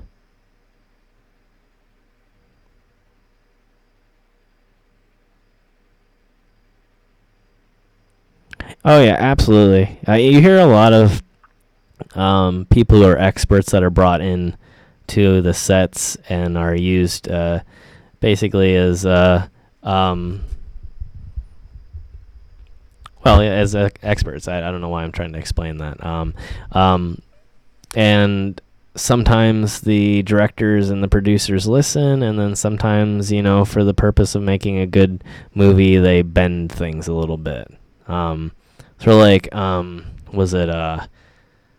a great example, I can't remember the name of the movie, but essentially, to save the Earth, they detonate like a nuclear weapon at the core of the Earth to restart the magnetic field, because they think that the molten core of the Earth is creating the magnetic field, and it's actually the opposite. The magnetic field is the reason that the core is molten. They got the science literally backwards. I may not be saying that exactly accurate, but I think that's the idea behind it. I haven't studied up on my magnetic field science in a while. Even though I'm not joking, I have actually studied a little bit.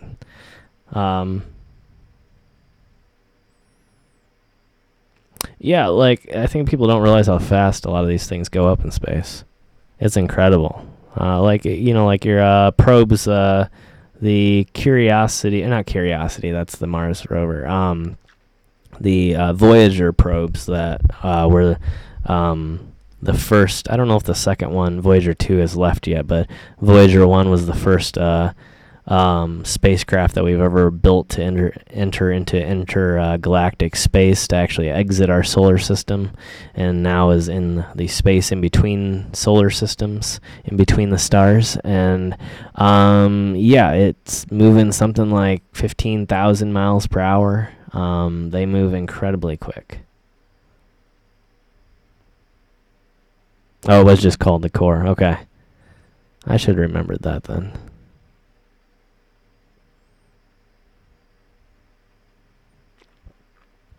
Yeah, I don't know. Maybe if I was more fit into a mold, I'd do better. I think people like content that's, somewhat predictable. Even though mine is at least predictable in the sense that it's always adventure travel or travel related, or it's always something about going somewhere fun. But at the same time, I don't know. Each person makes their own decision. I guess I have a lot of respect for a lot of different types of channels. So, it is what it is. I'm just gonna keep creating things the way I create them, and keep doing what I do.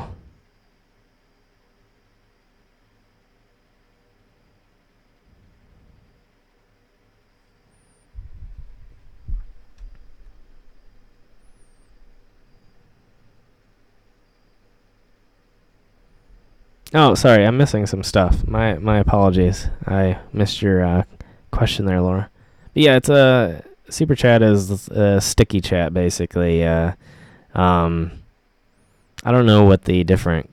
I don't know what the cost versus time is, but essentially, it's like you pay $1 and your comment is stuck to the top for like so many seconds. It's so I think it's comes from Twitch. I think Twitch was the first people to actually do it, and then YouTube implemented it into their live streams. Hey there, Agnes. So, yeah, it's like a tip jar essentially, and then the benefit is, if the chat's really busy, it's more likely that I'm not gonna miss that particular comment. So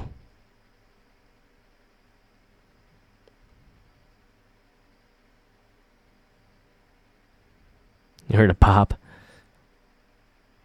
Well, if you think there's a ghost, you better grab the camera.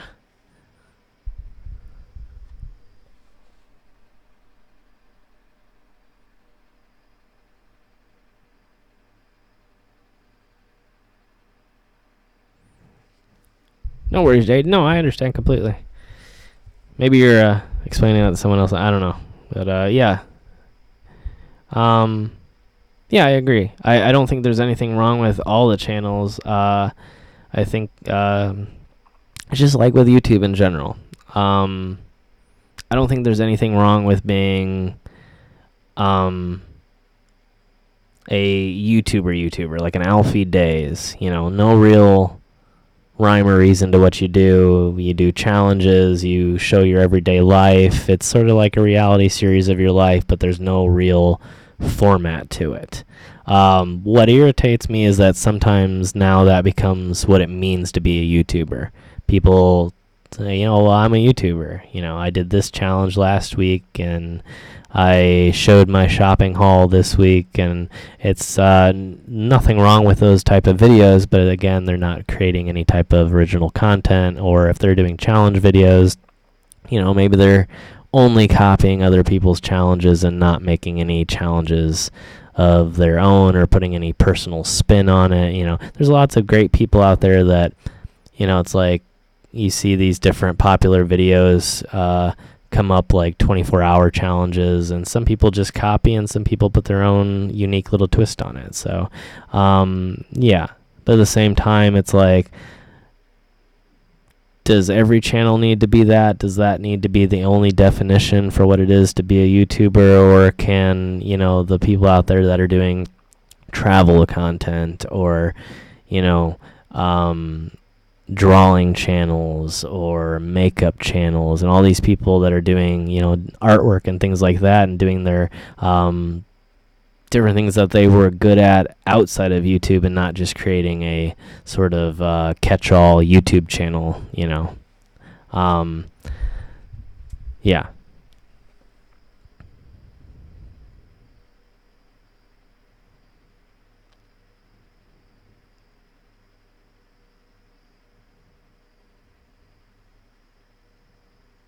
Yes, essentially, Laura. Yes. This is a much cleaner version of a G-string.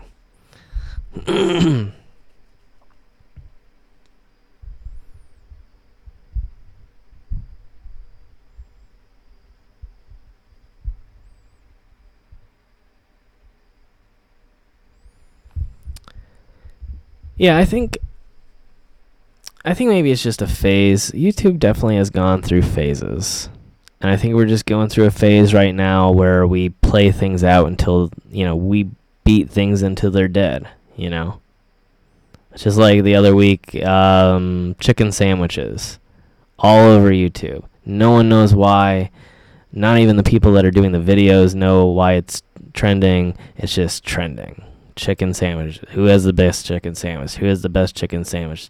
And how many channels did their version? How many people do we need to tell us, you know, which chicken sandwich is the best chicken sandwich? You know, I think it's that lowest common denominator type of. And again, there's some channels that I watch that I really truly respect them that did it even.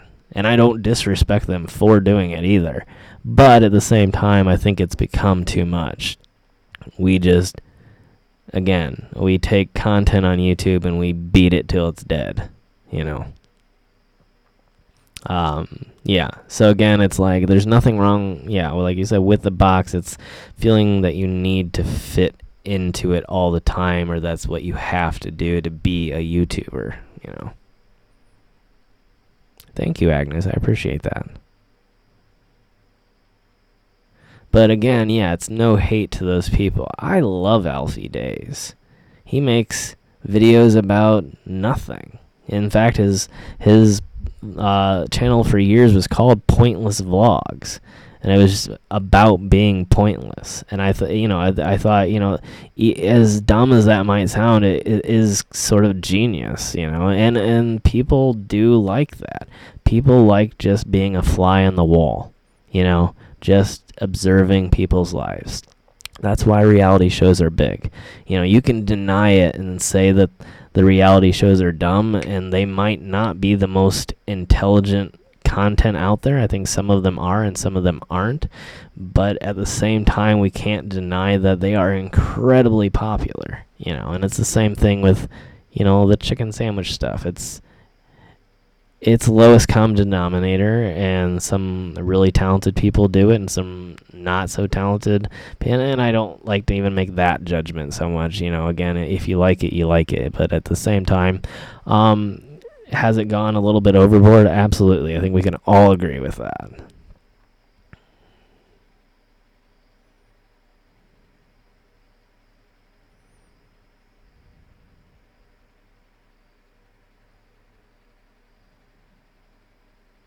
Oh, I never actually heard about that. There was a rapper that bought sandwiches and sold them for $1,000.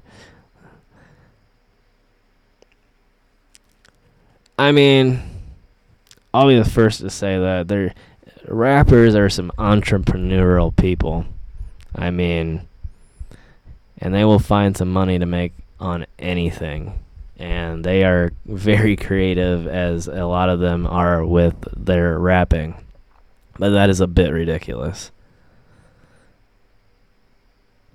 I'm sure there were a lot of rappers laughing at them. As much as people are clout chasers these days, especially in the industry, I don't think you're going to be getting much clout selling chicken sandwiches for $1,000. That's taking it too far. But, I mean, some of these people are just amazing business people. Jay-Z, amazing business person. Billionaire rapper. I mean, But then again, I don't think Jay-Z would sell a chicken sandwich for $1,000 to his fans.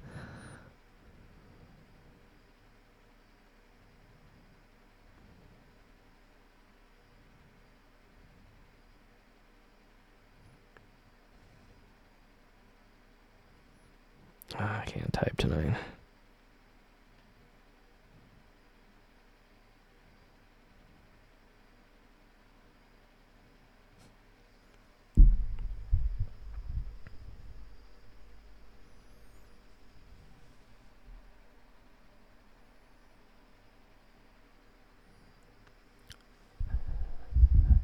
No, as far as I know, the guy in the cemetery never woke up. I don't know how, but I don't know. You never know. I mean, I have no idea what his circumstances were. And I don't know, there's lots of reasons why people wouldn't wake up. You know, maybe it was drinking or something. I don't know. I didn't see anything suggesting that around him. It just seemed like he was camping. I would say he was more than likely homeless. But at the same time, he seemed like he was in fairly good health from the glimpse I got. But no, he didn't wake up. I was a little bit surprised because I was talking. I was sort of narrating to the camera not too long before that. And then I turned it off because I was basically not expecting to find anything in the woods, and I was trying to track down the source of the road, and so I was sort of just popping in and out of the woods at different places to see if I could spot where the road was going, and instead of following it all the way around, sort of see it from the top of the hill and go directly to the source if there was anything down there that was worth seeing. And I went to poke my head into a patch of brush, and I looked down and I saw a coat, and then I realized that it was somebody wearing a coat, and they were laying on top of a rolled up sleeping bag. And so I started backing away, and at the same time trying to sort of assess the situation. Like, is this person healthy? Are they needing assistance? Are they bleeding? Or what's going on? And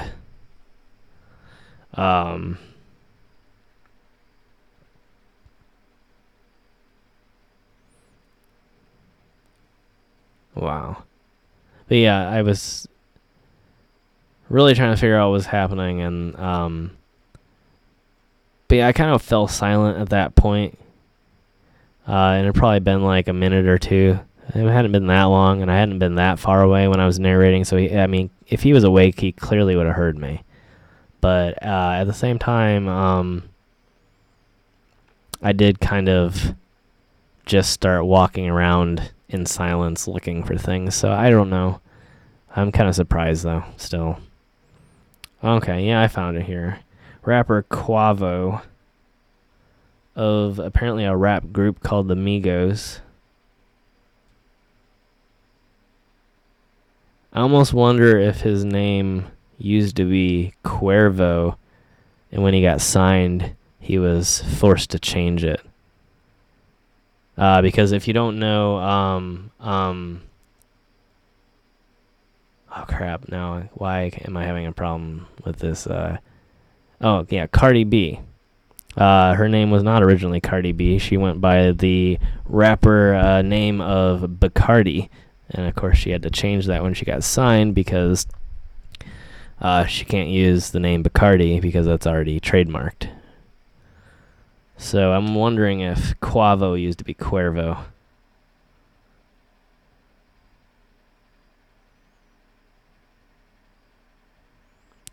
Those alcohols are definitely a popular item to talk about and name yourself after in the rap community. Some of the rap community.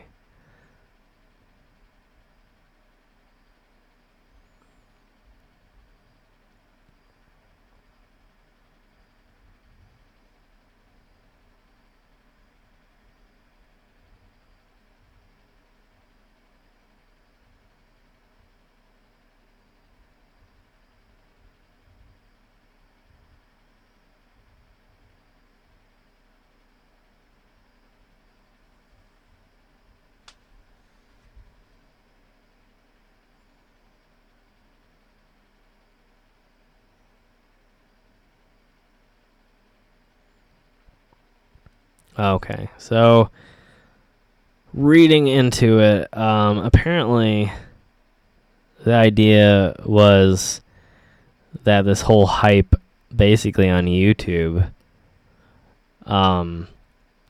caused different brand or different chains of chicken restaurants to actually run out of chicken sandwiches, and so he posted a tweet or a on his Instagram showing him opening up his trunk and having a trunk full of chicken sandwiches and saying he was selling them for $1,000. I don't know that it was actually ever. I don't know that he was going around actually selling them though. I'll turn this down. Here's the.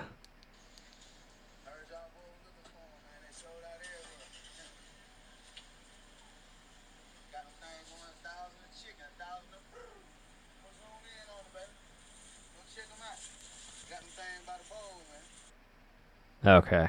Yeah, it kind of looks like it was just a joke, though. It's. If it was real, it's kind of. Maybe crossing a line, but I want to say it's probably just rumors surrounding the Instagram post. I'm not seeing any evidence of any that were ever sold, though. I'm not seeing anybody that says they got a hold of one. Because he only had the one bag. It was like a bag full of chicken sandwiches. And you couldn't even tell if they were real. Oh, Savannah, have a good night. Thanks for joining us.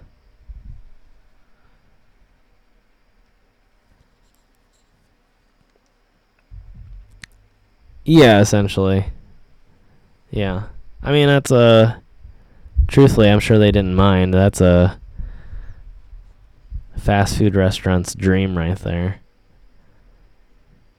Anytime there's some sort of rise in demand because of a popular video that has nothing to do with people just being hungry, absolutely.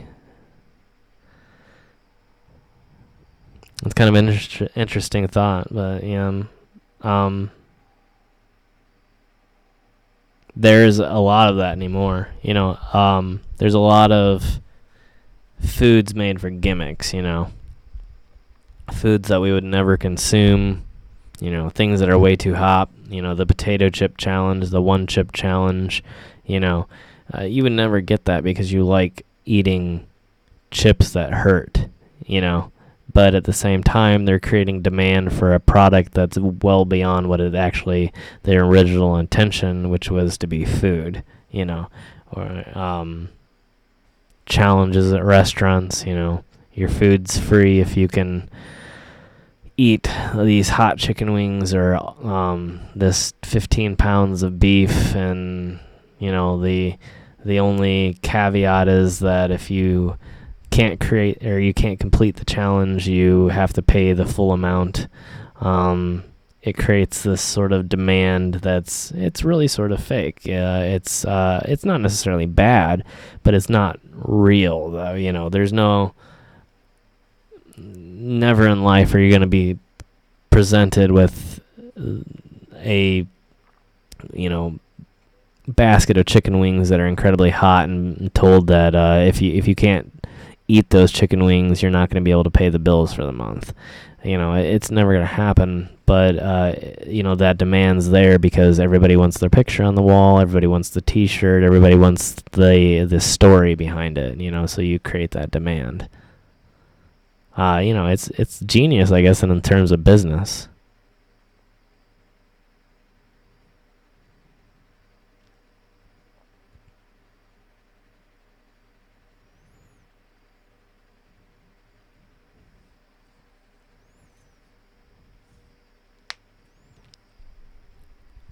Was I considered gifted in school? Yeah, but for whatever reason, they never put me in any special classes. I did test above most people, but I think it was just more of a personal choice. Basically, the way I was explained to it was it comes down to like sort of a meeting between like teachers and parents, whether, you know, do you want to put your kid in advanced classes? Are you worried about them being treated differently for being in an advanced class? It's just a weird system. It's not cut and dry.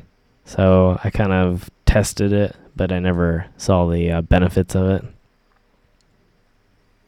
But yeah, I mean, to be honest, oh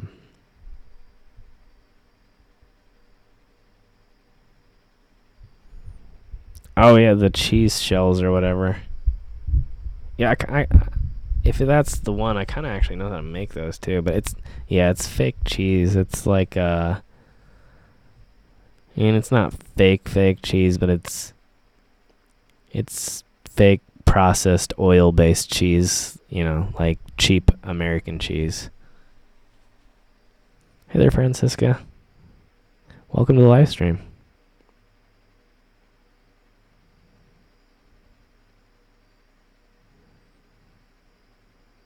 Well, I'm very flattered, Louise. I appreciate that. I would have to meet him. I would definitely not. I wouldn't want to put that on your son either. But I really do appreciate the thought.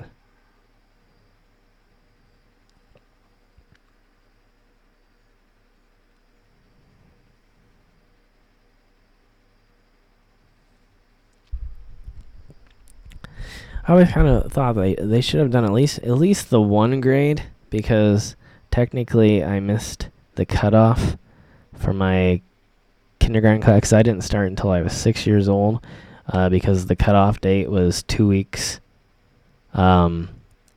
before my birthday. So I wasn't allowed to actually be in kindergarten legally for like another year. And yeah, so they kind of like screwed my chances several times. The school system, not my parents, but no, I just kind of, I don't know. There was a weird. It's almost not political like politics for government, but it is sort of political in a sense that it's more than just numbers and comprehension and how smart you are. There's like a lot of, at least here, there's a lot of backdoor conversations on, you know, does the teacher think that you're emotionally capable of handling being in a classroom with people that are older or more advanced? And so, and I don't know. They probably thought that I was a shy kid and that I would not handle it well, maybe, which probably might have been somewhat true. But I mean, I don't know. But I don't think my numbers ever showed. Like my testing comprehension numbers were always great, but then like school always bored me. So then like sometimes my grades wouldn't match, because like always my great example there is when I was in high school, I took calculus, and I literally, without trying the first semester, I got pretty much a 96%. And then I just gave up completely the second semester and got like a D. And the only reason I got a D was because of a weird story. I don't know if I've ever gone into it before. I'm not going to go into all the details, but I ended up getting suspended for 3 days and got all zeros on all tests and all homework that I would have done for those 3 days. And so it caused me to, I think, fail a class or two and get D's in a couple classes for almost no reason. But yeah, it was just a weird time that I got in trouble in school. And so I think that was the only reason I ended up even getting a D, though. Otherwise I would have gotten, I guess, a C for completely giving up. So I was always really good at what I did, but I never cared about school. I never was satisfied with the way the educational system worked, and I never felt like it worked for me. I feel like it's with that. Excuse me, it's that way with a lot of kids. Though it's like, you get to a point where with certain kids, it's just like that's not how they learn, and they're never gonna be able to take things in the way that the current system's doing it. Some people are more hands-on. Some people are more about reading things. Some people want to see, a chart or a schematic of something, and it's proven that, there's many different people that learn in many different ways. So to sort of again force everybody into one mold of education doesn't always produce the best results either.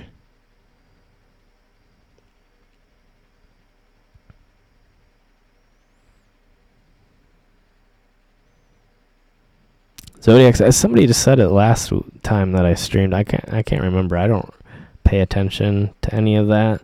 I don't know much about it. I've only done stuff in passing and never kept up on it, so like I don't ever check like horoscopes or anything like that. So next month's my birthday, so whatever that is. And then I never understood, because it was, like I said last time too, it was all in the news that the zodiac signs had all shifted by 1 month because of some miscalculation or some cycle, or I don't remember what it was, and so they said that no one was the same anymore, and then I don't know. So no problem, Lewis. I appreciate you being here and listening.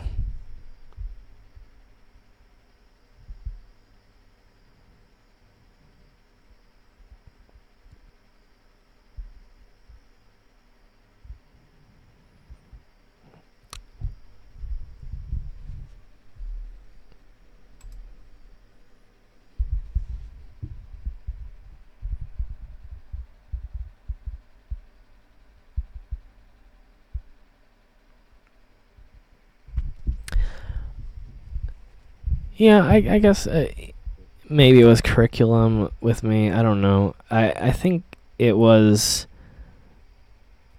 a lot of it was I liked the thought that I could do stuff that I wasn't able to do before, and I love problem solving and puzzles and things like that, and I do get a lot of fascination with it. But at the end of the day, if it's something that I'm going to spend a lot of time on, you better show me how it's relevant in my everyday life. And I had a lot of great teachers, but even a lot of the really great ones still had problems translating from science and math and all this to not only everyday life, but also, where could you use it? How many different ways, because there's 1,000 different ways to do stuff. It's like if you like music, and they're like, well, you never, how hard is it to get a record contract and be, the famous singer? Well, they don't tell you that you don't have to do that to work in the music industry.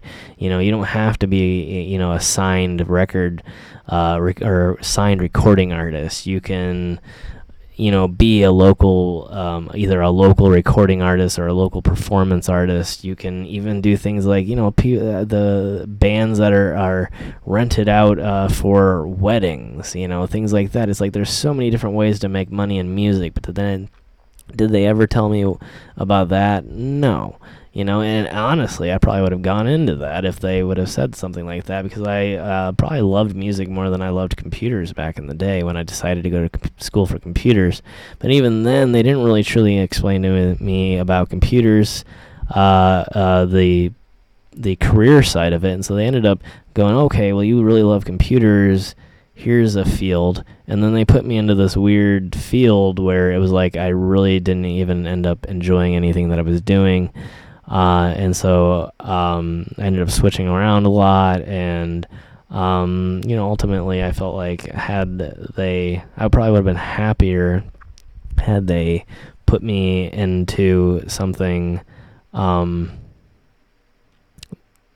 at the end of the day I would have liked what I was doing for work. I kind of just felt no matter, even though I kind of enjoyed working on the computers the way I did, I kind of felt like I was always going to be performing somebody else's dream at somebody else's business and doing something that I really didn't truly enjoy, when what I really enjoyed was just using technology for myself.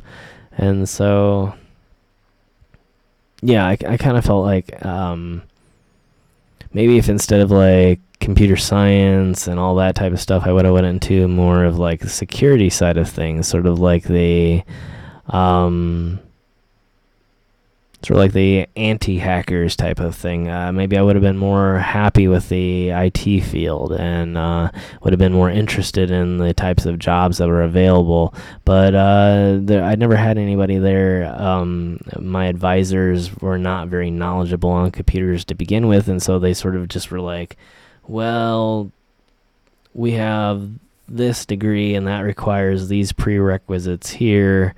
And it was just sort of like a confused person pointing at a book like, well, do you want to do this with computers? And it was like there was so little to look at and so little information about what direction it was going to lead me in life. It was I think, doomed to fail from the beginning.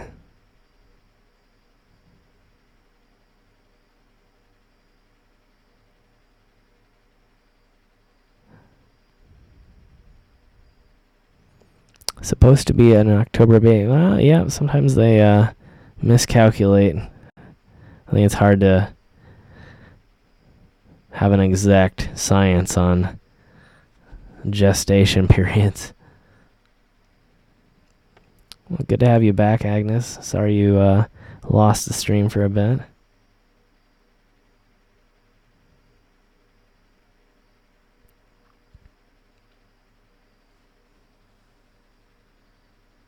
I think Francisca is referring to the educational system. And yeah, I mean, I think we do give college kids a lot of... I mean, it just depends on the individual situation. Obviously, there's a lot of different pressures coming from both society, families, all kinds of different expectations that people go through. And... yeah, I think there's to a certain degree we can choose, and to a certain degree we can't choose. I do think it's gotten a lot better. And I think people are going through changes a lot more easily now, where they're saying, I'm not happy with this. I'm going to change my career. I'm going to choose a new direction. I'm going to do that instead. And, that's sort of what I did. I've worked off and on in information technology, photography, and obviously social media now, and now I guess I use a little bit of everything. So it's kind of nice because I've sort of converged everything I used to do into one thing. Hey, glad you could join us, Gary. Hope you have a great night. And hopefully we'll see you in the next one.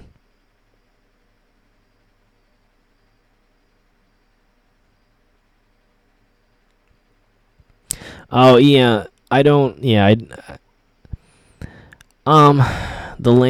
educational lanes are, I think, they seem like a really great idea. I just don't really know, because I think, at a certain point, you can't ask a 14-year-old to make decisions about what they're going to do when they're 30. That's dumb.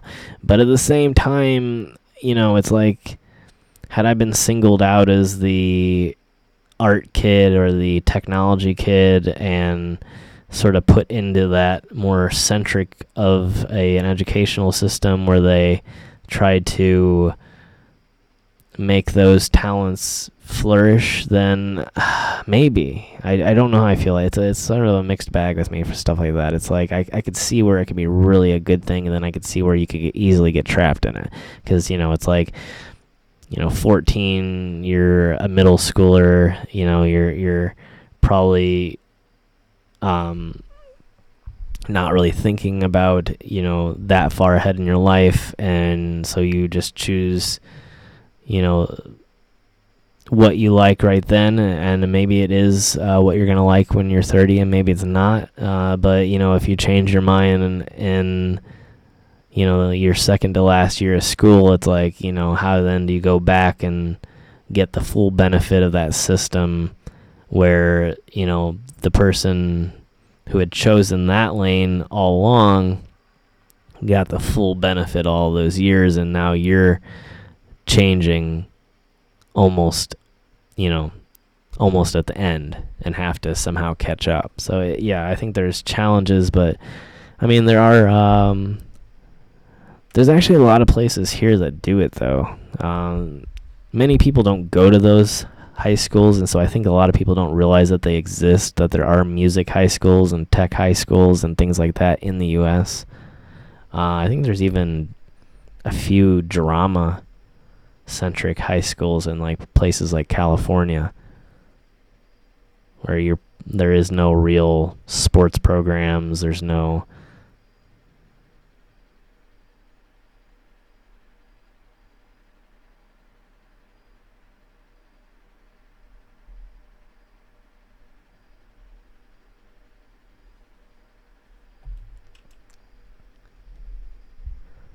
sorry, trying to catch up here for a minute. But yeah, they don't have sports programs. They don't have things like that. They just have art-centric programs. Obviously, they still teach your primary education, your math, language and things like that, science. It's not going to be horribly different, but yeah, performing arts. So yeah, it's interesting because it does exist in certain places, but you have to be in somewhat of if you're not in a big city like New York or LA or something like that, you've probably never even realized that they existed, and you probably never heard of any options like that growing up. Like, I remember the only one I ever knew, I think, was what is it, Juilliard or whatever. I have no idea, Agnes. It's hard for me to tell. The YouTube dashboard is not very accurate, so when it says bad, it could be decent. So I would have to put that question up to the group. If anybody else is having any issues, let me know, and I'll try and get that corrected. But I don't know that I'm having any buffering issues. I haven't had anybody else report them so far, so I'm not sure. But for sure, sorry that you're having issues. I hope that it gets fixed. If no one else is having buffering issues, you might try, restarting the stream or the computer and seeing if that helps, possibly.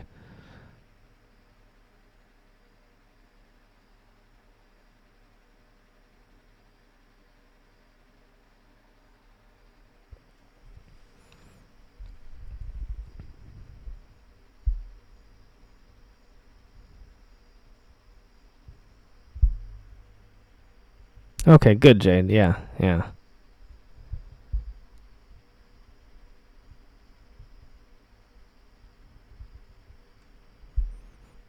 I do seem to remember something about that in California, too. I don't see that actually happening. In places like the Philippines, where they have limited power resources, occasionally they implement things like brownouts where they'll turn off the power in certain areas in order to conserve power for vital operations like government operations or things like that. And I think if they tried to implement a system like that in America, we would be way too angry. I mean, they really underestimate the angry Instagrammer backlash. So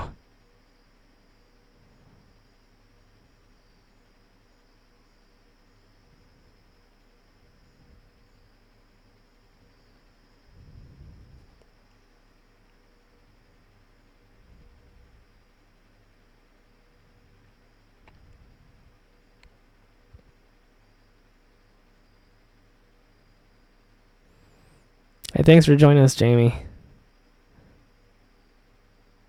Appreciate it. Hope you have a good night, too.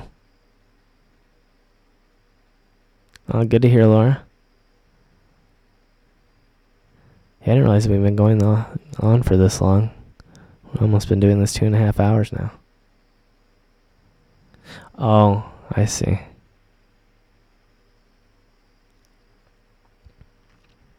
Honestly, when it comes to the electricity thing, I would like to see us move more to a system where individual homes are creating their own power.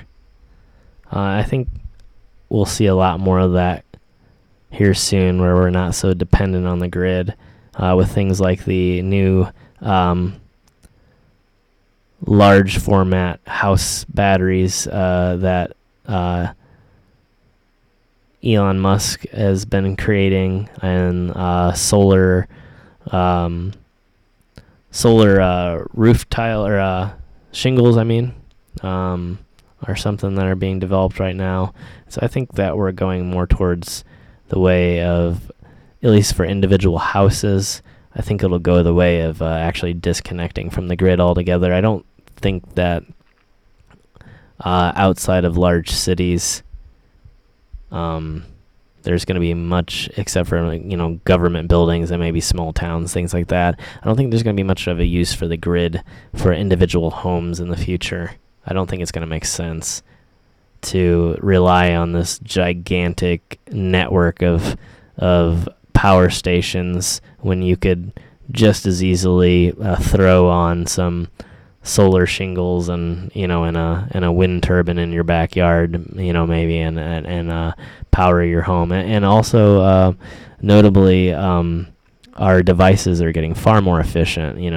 Going from something like a tube television to a flat screen TV saves so much electricity and money over the course of a year. Money and electricity, excuse me, I'm getting my words backwards, but you're saving a lot of money, going from changing, from 60 watt light bulbs to LEDs that are taking like 5 watts, that's a big cut, and a big jump in efficiency. And as we get more and more efficient electronics and get more and more efficient alternative sources for power and localized sources for power, I think that will actually end up disconnecting from the grid almost permanently, at least, like I said, outside of the cities. I don't think there's going to be in the future any reason for, if you live in a suburban addition, I don't think the thought of having a power bill or connecting to the power company is even going to be a thought in the future. I think maybe if you live in an apartment, obviously I think with apartments and buildings in a very highly populated urban space, I don't think that there'll ever be a freedom from a grid.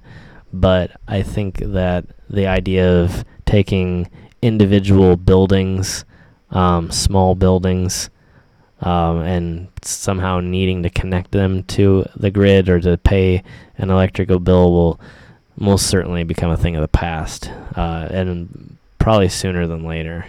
We're heading that direction, I think, a lot quicker than even most people understand. Like it's a lot of these technologies are available on the market currently, and really the only difference at this point is battery technology. The problem is that if you have solar panels on your roof, they don't store electricity. Once the sun goes behind a cloud or once the sun goes down at night, you're no longer creating electricity. And so unless you're connected to the grid or you have a gigantic battery, there's no way to store electricity for the nighttime. Same thing with wind power. If the wind dies down, what are you going to do? So now that companies, I think it's Tesla that's creating it. I know it's one of Elon Musk's company. I'm not sure exactly which company it is that creates the batteries, but you can buy these batteries and they hook up to your home's existing alternative power supplies like wind or solar, and then they can store that electricity for the nighttime or for low power creating or creation times. So again, the wind dies down, sun goes behind the clouds. You're all of a sudden your TV's not turning off, and when that becomes widespread, there's going to be no need for the power company anymore. In terms of, like I said, individual homes, I think it'll be a thing of the past. It already sort of is in a lot of in some places, not in a lot. Yeah, the problem with tiny homes would be really nice. It's a great idea, and in some senses, I think it tries to address a problem, which I think I don't think it should be used to address the problem that it's being used to address. I don't think that homes and living should be so expensive that it's out of reach for so many people that they feel the need to have a tiny home. But at the same time, I also think that it's a good idea to stop thinking that we need so much space when we spend so much time outside of our homes. It's like a person like me, I travel so much. Is like, do I really need something huge to not be in a lot? And I think that's the problem that I think tiny homes should solve, and never should be used to sort of solve the problem of, now that nobody in America can afford a standard 2-bedroom home, now we should accept less. I don't think we should accept less. I think that we should live with less because we don't need as much, and not necessarily because we need a solution to a huge problem with, pricing, income, all kinds of crazy other things. I think it's a really complex issue that it unfortunately is trying to battle, but I don't know that it'll do much to solve any of that. Do I have any siblings? No. I'm an only child.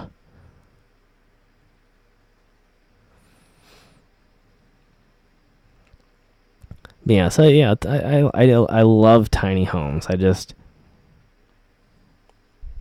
The thought that anybody ever has to say, like, well, I couldn't afford my home anymore, so I moved me and my family into a tiny home, and now we're so happy. And it's like, it's wonderful that they still continue to be happy, but I think that the problem wasn't really solved.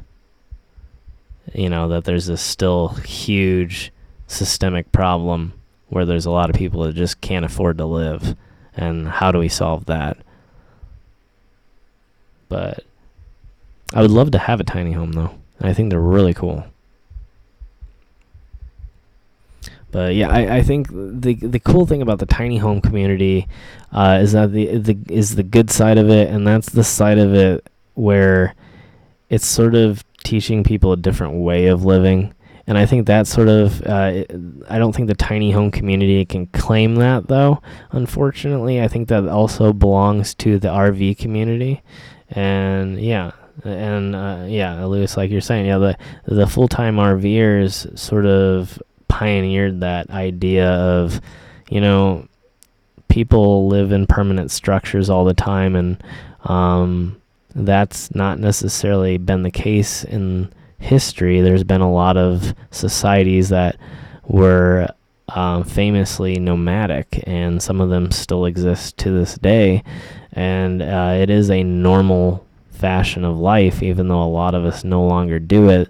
It is something that over history has been completely normal for humans to do, and I think that I really support that, that idea that it's okay to live differently, and to say, I don't want to be in a permanent place. I want to be on the move. And I think some of the arguments against it are ridiculous. People are like, well, you can't have kids because kids need certain amounts of stability. And I think that that's not the stability that you're lacking when it comes to, like, living in a mobile type of living arrangement. I hate to say mobile home because that's more associated with trailers, which aren't really mobile, and a different idea altogether. But being mobile doesn't necessarily mean you lack stability. I think stability is in habit and repetition, and I mean, you can still have friends. You know, you might have a lot more friends in a lot more places, and maybe it's a little bit more time in between seeing those people, but at the same time, you are in rotation, and you are seeing people again. You're not just being a loner. Maybe saying that being a loner is not for everybody is a lot more accurate, and maybe that raising somebody as a kid as a loner from the get-go is not healthy, but at the same time, raising them as nomadic does not mean loner, and it doesn't mean that they have no connections and no friends or anything like that. And in fact, there's a pretty diverse community of people that live that way, and if anything, they would more than likely and have proof positive from the RV channels that I've watched in the past, found friends and other families that are on the road to connect up with at different places, and so they live a somewhat normal lifestyle. Obviously, there's some very unique challenges to living that way, but at the same time, it teaches us that there's not one correct way to live, you know. So, I mean, yeah, I think we've just fallen into certain patterns. But I also think that we're working our way out of those patterns with things like full-time RVing, you know, things like tiny homes. We're teaching ourselves that, you know, the stability played a role in history, and I think we had to let it go for a little bit. A lot of us had to let it go for a little bit to sort of make things better so that we could do it again, you know. And I think we're at that stage where we're realizing, hey, we don't need 4 walls and a bunch of bedrooms and 2.5 baths, and we don't need all that to be happy. We just need a life that we like, you know. And then there's the people who love real estate, and, you know, if they want to have awesome, crazy, huge homes, and that's their absolute dream in life, then go for it and do that. But, you know, if you realize that you're not that big into architecture, or you're not that big into homes, you know, maybe ask yourself, am I really happier with more square footage, or do I more care about the quality? And maybe you'll find that you end up living somewhere completely different, you know. It's not that, again, just like everything else, there's nothing wrong with having a large home, you know. If it's your dream, then absolutely do it, you know.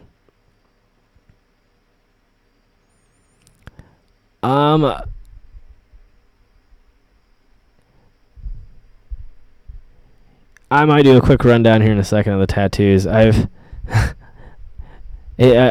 tell you what, I have a video coming up for the channel, a full episode.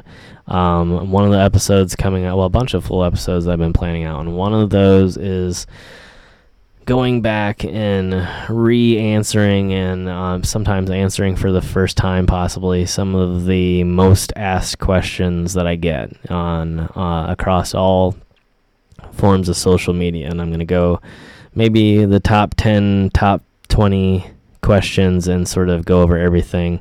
But the tattoos are definitely in the top 10 for sure. The explanation of the 539 is definitely in the top 10 for sure. You know, obviously various questions surrounding my style and background and all kinds of things.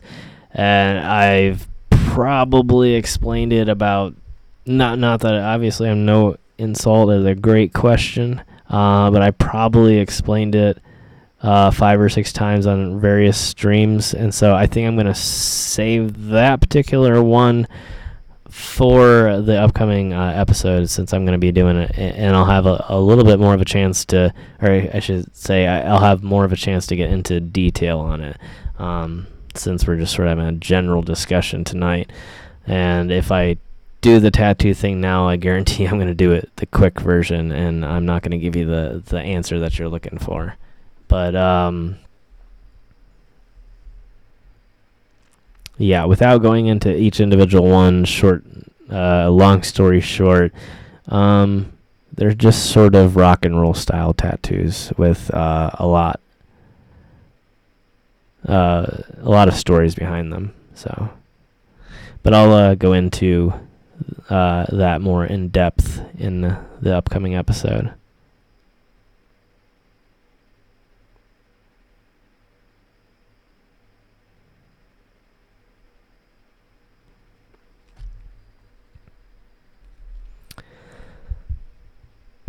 Yeah, I agree, Anna. And I think the problem is our idea of luxury. Somehow luxury has become intertwined with square footage, and I think that luxury in reality and not in real estate is about quality. It's about quality of materials, quality of build. You can make a tiny place look amazing,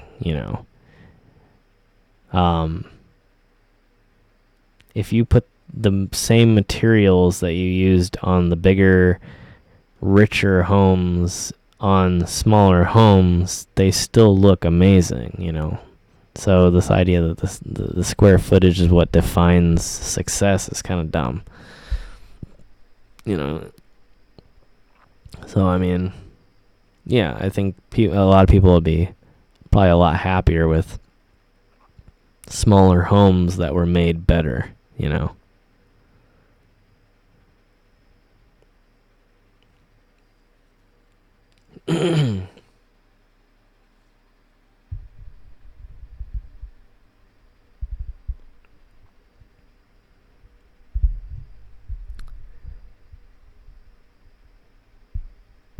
Yeah, in America, it's not about functionality. It's absolutely about status.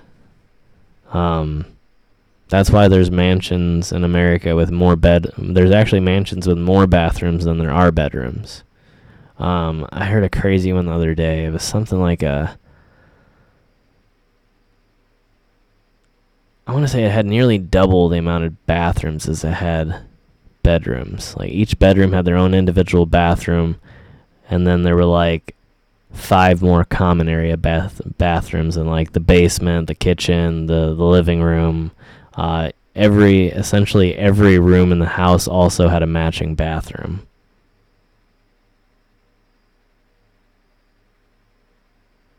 Did I get a new one? Oh, like a new house? No. No, I don't have any intentions of moving for a while. Although I would love to invest in some real estate.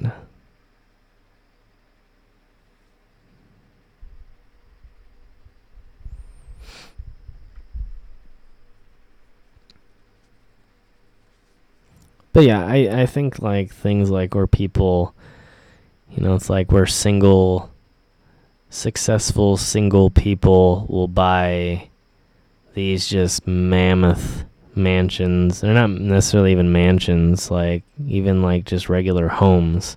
If it's like, why would somebody like me need like a 5-bedroom 3-story house with a full finished basement and a 4-car garage? And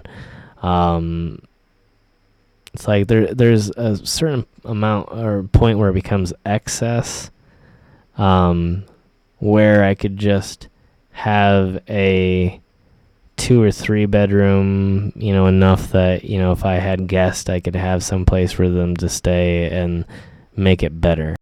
Again, it's like, why get bigger instead of just making it better? I would rather have a smaller home with like, a crazy awesome, materials and a big screen TV. You could save so much money and then spend it in other areas if you really are interested in all that.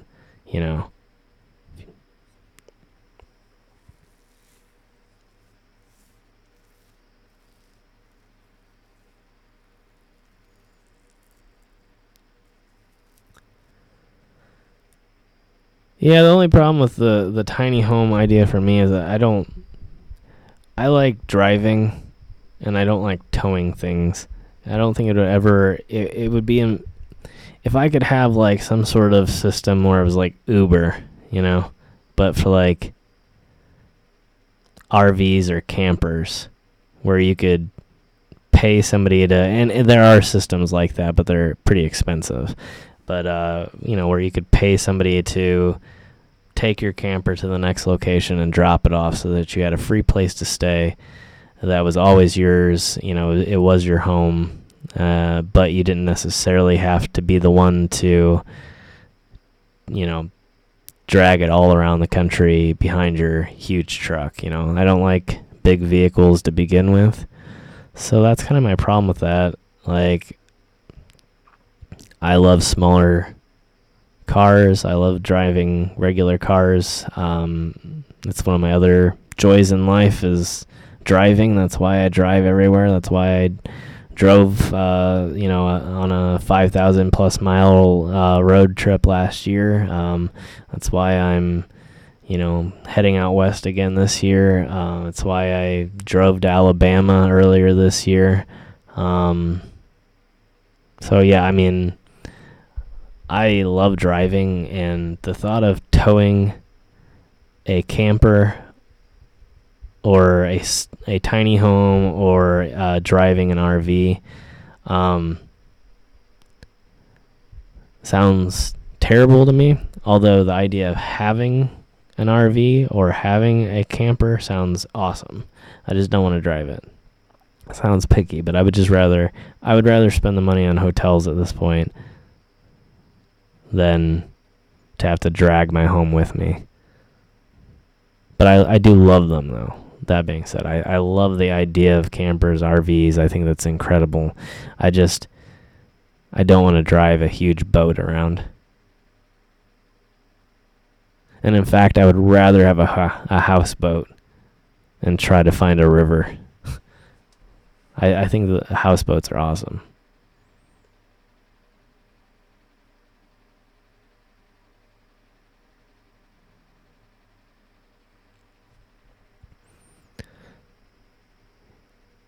Yeah, communal living's a fun idea. I think it depends on the system, whether or not it works. I've seen some really interesting systems, and I've seen some really failed systems.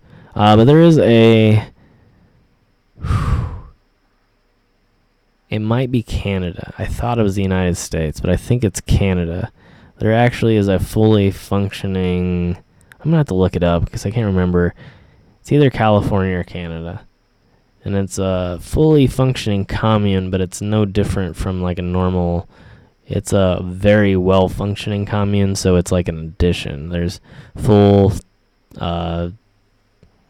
2-story homes. It looks no different than just going through an average addition, but it is a commune. There is centralized, I don't know if they create their own I don't know how exactly it all works. I don't know the fine details, but essentially it's almost like living in a club. You pay a very high rate.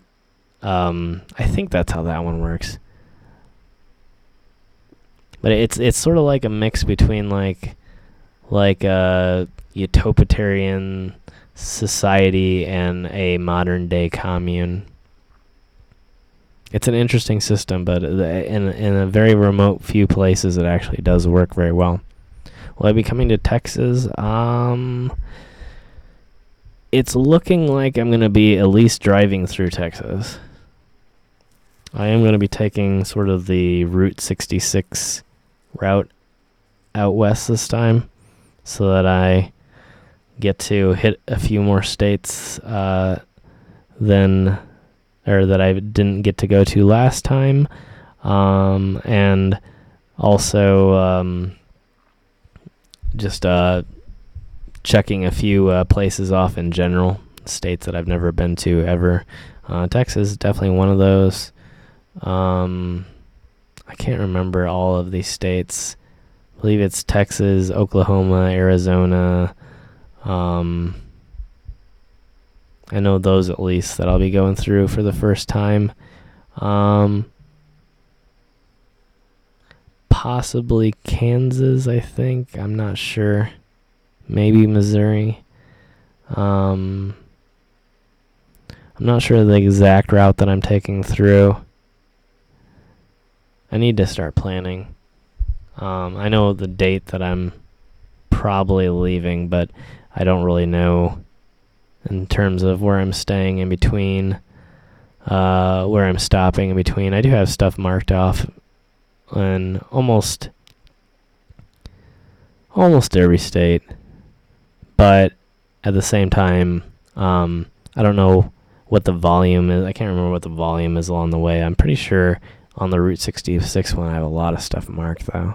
So yeah, there's all kinds of stuff to plan out here. I need to figure out how many stops I'm making along the way, which cities I'm going to be staying in along the way. I had thought about making a sort of crazy one-day run at it and just sort of leaving at like 5 or 6 in the morning and trying to make it to Vegas by the end of the night and stay in Vegas instead of actually stopping along the way like I did last time. Last time I took a lot. Obviously, I drove all the way to San Francisco last time. I think going the direction I'm going and the final destination for the first leg of the trip being Las Vegas, I think it's going to take me a significant less amount of time.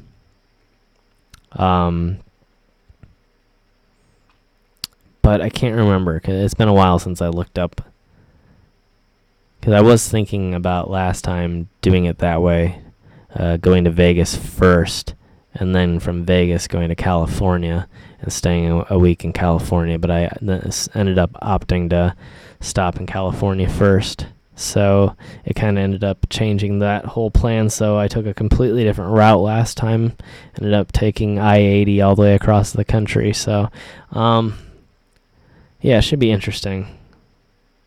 But I'm not actually going to be taking, not this time, this is not a Route 66 trip.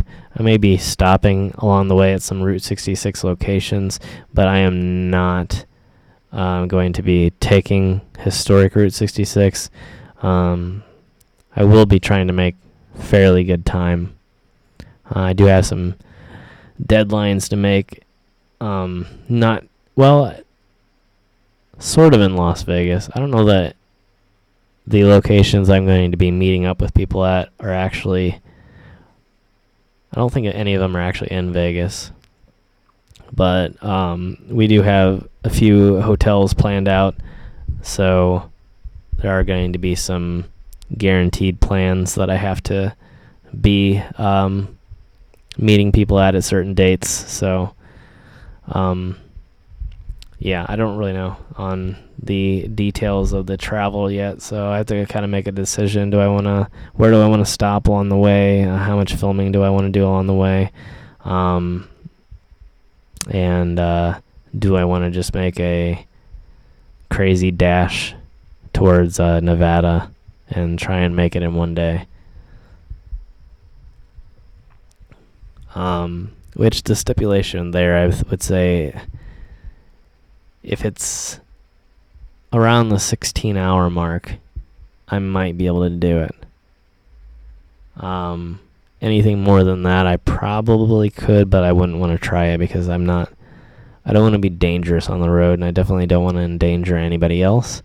And so I'm not going to do anything where I'm getting overly tired or endangering myself by falling asleep on the road or anything like that. So, upcoming collaborations. Yeah, all of Nevada will be collaborations. I think there's 4 or 5 channels that that are going to be getting together in the Vegas area, or I should say in Nevada, not necessarily the Vegas area. I think one of the locations is around Vegas. Like I said, we're planning to stay in Vegas for one of the nights, I know, and then we're going to be moving outside of Vegas for one of the nights, and then from there it will be sort of I'm not really sure, I'm just sort of making plans. I might go, I'll probably end up going back up to Idaho to do some more work with Ryan from RJ32. I've been wanting to get back together with him. But in terms of the soonest coming collaboration, I will be doing a collaboration next weekend in Chicago. So I'll be out there probably starting Friday. I don't know how long I'm going to stay. I don't know the exact details of it yet, but I will be heading out to Chicago to meet up with some people. But I'll probably announce that a little bit later this week in terms of all the details. Because I'm technically still in the planning stages. It is 100% happening, though.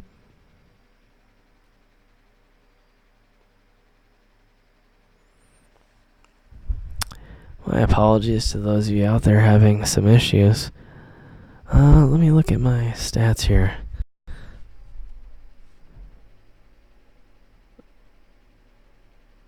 Okay, yeah, it's definitely me. I'm having wild fluctuations in my bit rate.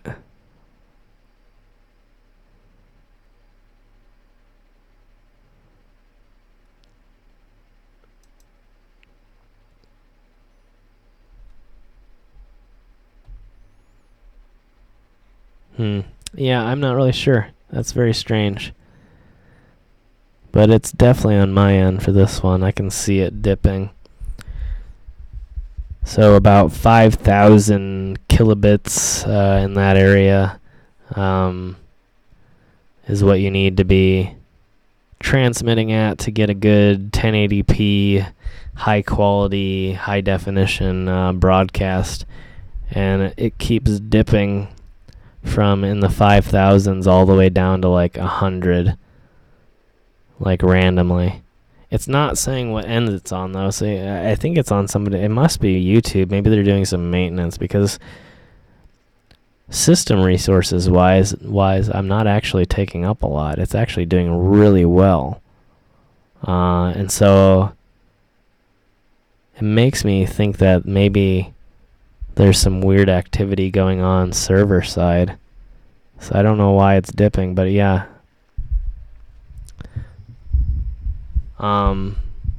Yeah. My apologies again. I'm not sure why it was happening, but for the last about 30-45 seconds or a minute or so, it seems to have stabilized. So I'm not sure if we're correcting the issue or if it's about to dip down again, but I don't know. Yeah, from an IT perspective, I would say that if you were going to do something in a particular region, in the middle of the night's exactly when you want to do it, because you're going to affect the least amount of people. So maintenance is generally scheduled in almost any company nationwide between like the hours of like midnight and like 5 a.m. Most of the time that being around 3 a.m. just because, again, whether you're offering services to clients on the internet or whether you're actually just servicing employees at a certain company, those hours are always going to be low traffic, and so it's a good bet that might be what's happening. In fact, I'm already seeing it dip down again. I don't remember seeing it do this much on a regular basis. The last issues we had was just because I had too many things connected, and it was causing some weird buffering issues on my end, and none of that stuff is connected tonight. There should be some amount of fluctuation, but something's definitely going on. Yeah, it just dipped down for me again too, so yeah, they might be doing a little bit of system maintenance. I haven't gotten any messages, but I usually don't get messages unless things are going to be out. So yeah, I don't even remember the last time that really happened. I think they messaged me once saying that I wouldn't be able to upload between like the hours of like 2 a.m. and like 6 a.m. or something. I think that was like last year.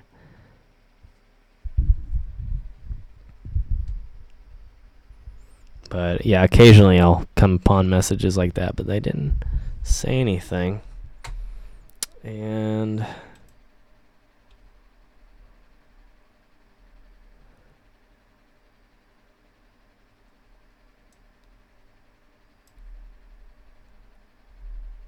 yeah, there's no pop-ups in my creator studio saying that there's going to be outages tonight. Sometimes it's emergencies, though. You never really know. Yeah, we just dropped again. Went from about 6,000, which I didn't realize I had it up that high, but it went from about 6,000 to 199 in about a couple seconds. It's like all of a sudden there's like surges of like traffic, or like, I don't know. Maybe they're turning some stuff on and off, or it's just kind of weird because it just all of a sudden drops out. But yeah, it's probably a good sign to go ahead and call it. And we're about 4 minutes away from a 3-hour stream anyway. But we'll give it a minute here and see. I might stream for a little bit longer. Yeah, thank you all for joining me. I completely understand if some of you need to trickle out of here and hit the bed, or if your stream is completely messed up, I understand. Don't stick around for me by any means. My apologies for all the technical difficulties tonight. Yeah, I don't really know. It might be on YouTube's end. They might be doing some maintenance, but like I said, it's probably getting about time for me to do some at least mild upgrades on the system anyway. It could be on my end. It's not showing me at this point that it's on my end because my CPU usage is very low for streaming. So even on a somewhat older system. So it might just be YouTube. This seems kind of unusual, honestly. Yeah, I appreciate that, man. Yeah, looking forward to seeing everybody. Hopefully we'll be doing another stream here. But many thanks to everybody that's here. Thanks, Lewis. Appreciate that, too. Yeah, I appreciate everybody that's stuck around this long. But, yeah, you have a good night, Luis. Really appreciate you coming.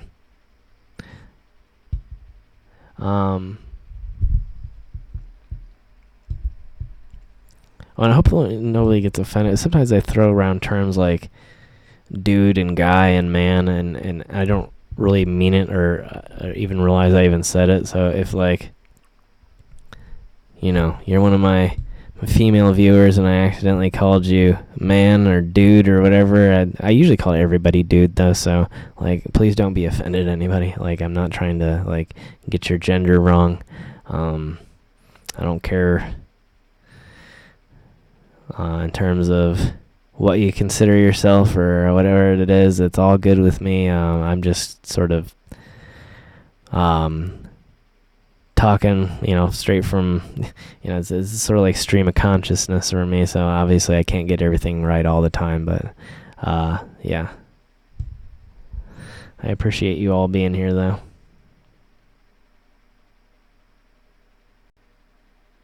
Well, thank you, Jade. But yeah, at this point, I don't even know what to talk about at this point. I think we've covered almost all the subject anyway. Do I still have? I gotta take a drink.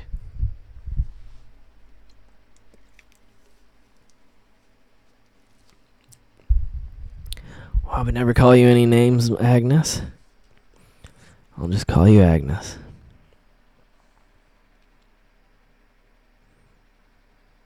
But no, I appreciate that. I get what you're saying. Yeah, I didn't really... I know there was people putting out videos. Some of them were really good. So again, I don't want to bring any judgment on anybody. But I didn't want to jump on the Area 51 bandwagon too much. Again, knowing what it was, being either a meme or this sort of weird marketing strategy to pull people into a new music festival or whatever it really was, storming Area 51 never was a good idea, never will be. Trying to break into a highly armed and highly classified government facility is just never going to be a good idea. And so I kind of tried to steer clear of anything but light commentary. And so I figured that now that it's all over, now that I really am not going to influence anybody to sort of go and do something incredibly stupid, that I would at least discuss the actual event itself and some of the subject matters surrounding it. So I thought it was just kind of fun to talk about. Clearly, again, don't go to Area 51 and try and cross the gates. I mean, you should be happy if you... I mean, I don't want to be side with that side of things and just be like, yay authority and all this. It's definitely not my background, obviously. But at the same time, if you're one person or a group of people, you're not going to stand against a highly advanced army, and that's just being logical, so, at least be logical about things. It's not to say that the, Big Brother is always right and we should always follow orders and do what we're told all the time, and I'm definitely not that, but at the same time, I'm not going to storm Area 51. I think that they're maybe lucky if they cross the gates that they didn't get shot, I'm pretty sure there are signs there that say the use of deadly force is authorized, and so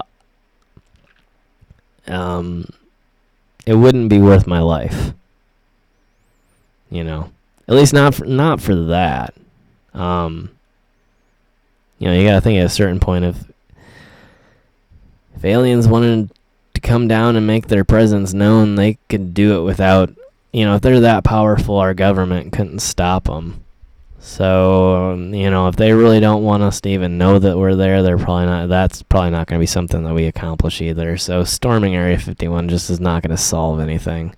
I tell you, it might be a fun music festival to attend sometime. I love music. I love festivals. I like the mythology and stuff surrounding Area 51. No matter what the actual truth of the matter is, I think that it's turned into something very cool and just being a touristy type thing. And I don't mind that as long as we accept that that's what it is and that's what it was. That's my take on it. As long as we understand that this was a gimmick and no one should storm Area 51 and it wasn't meant to be that, then I think that we can accept it. Maybe it's a little bit sort of like a physical version of clickbait. Maybe it could have been a little bit more clear that this is more about music festivals and more about selling hot dogs and t-shirts on the side of the road. But I accept it. I would be the one to go to Roswell and buy a t-shirt. I would do that. Yeah, I agree with you, Jade. I would be the one. Absolutely. I think it's great. All the alien-themed stores, restaurants, gift shops, all that, I think that's great. I love it. I think it's good business. It's art. And it's storytelling. And it's dreaming. And it's being imaginative. Whether that's the exact thing that's going on and exactly how it's playing out, and whether there are aliens that look like that, I don't know.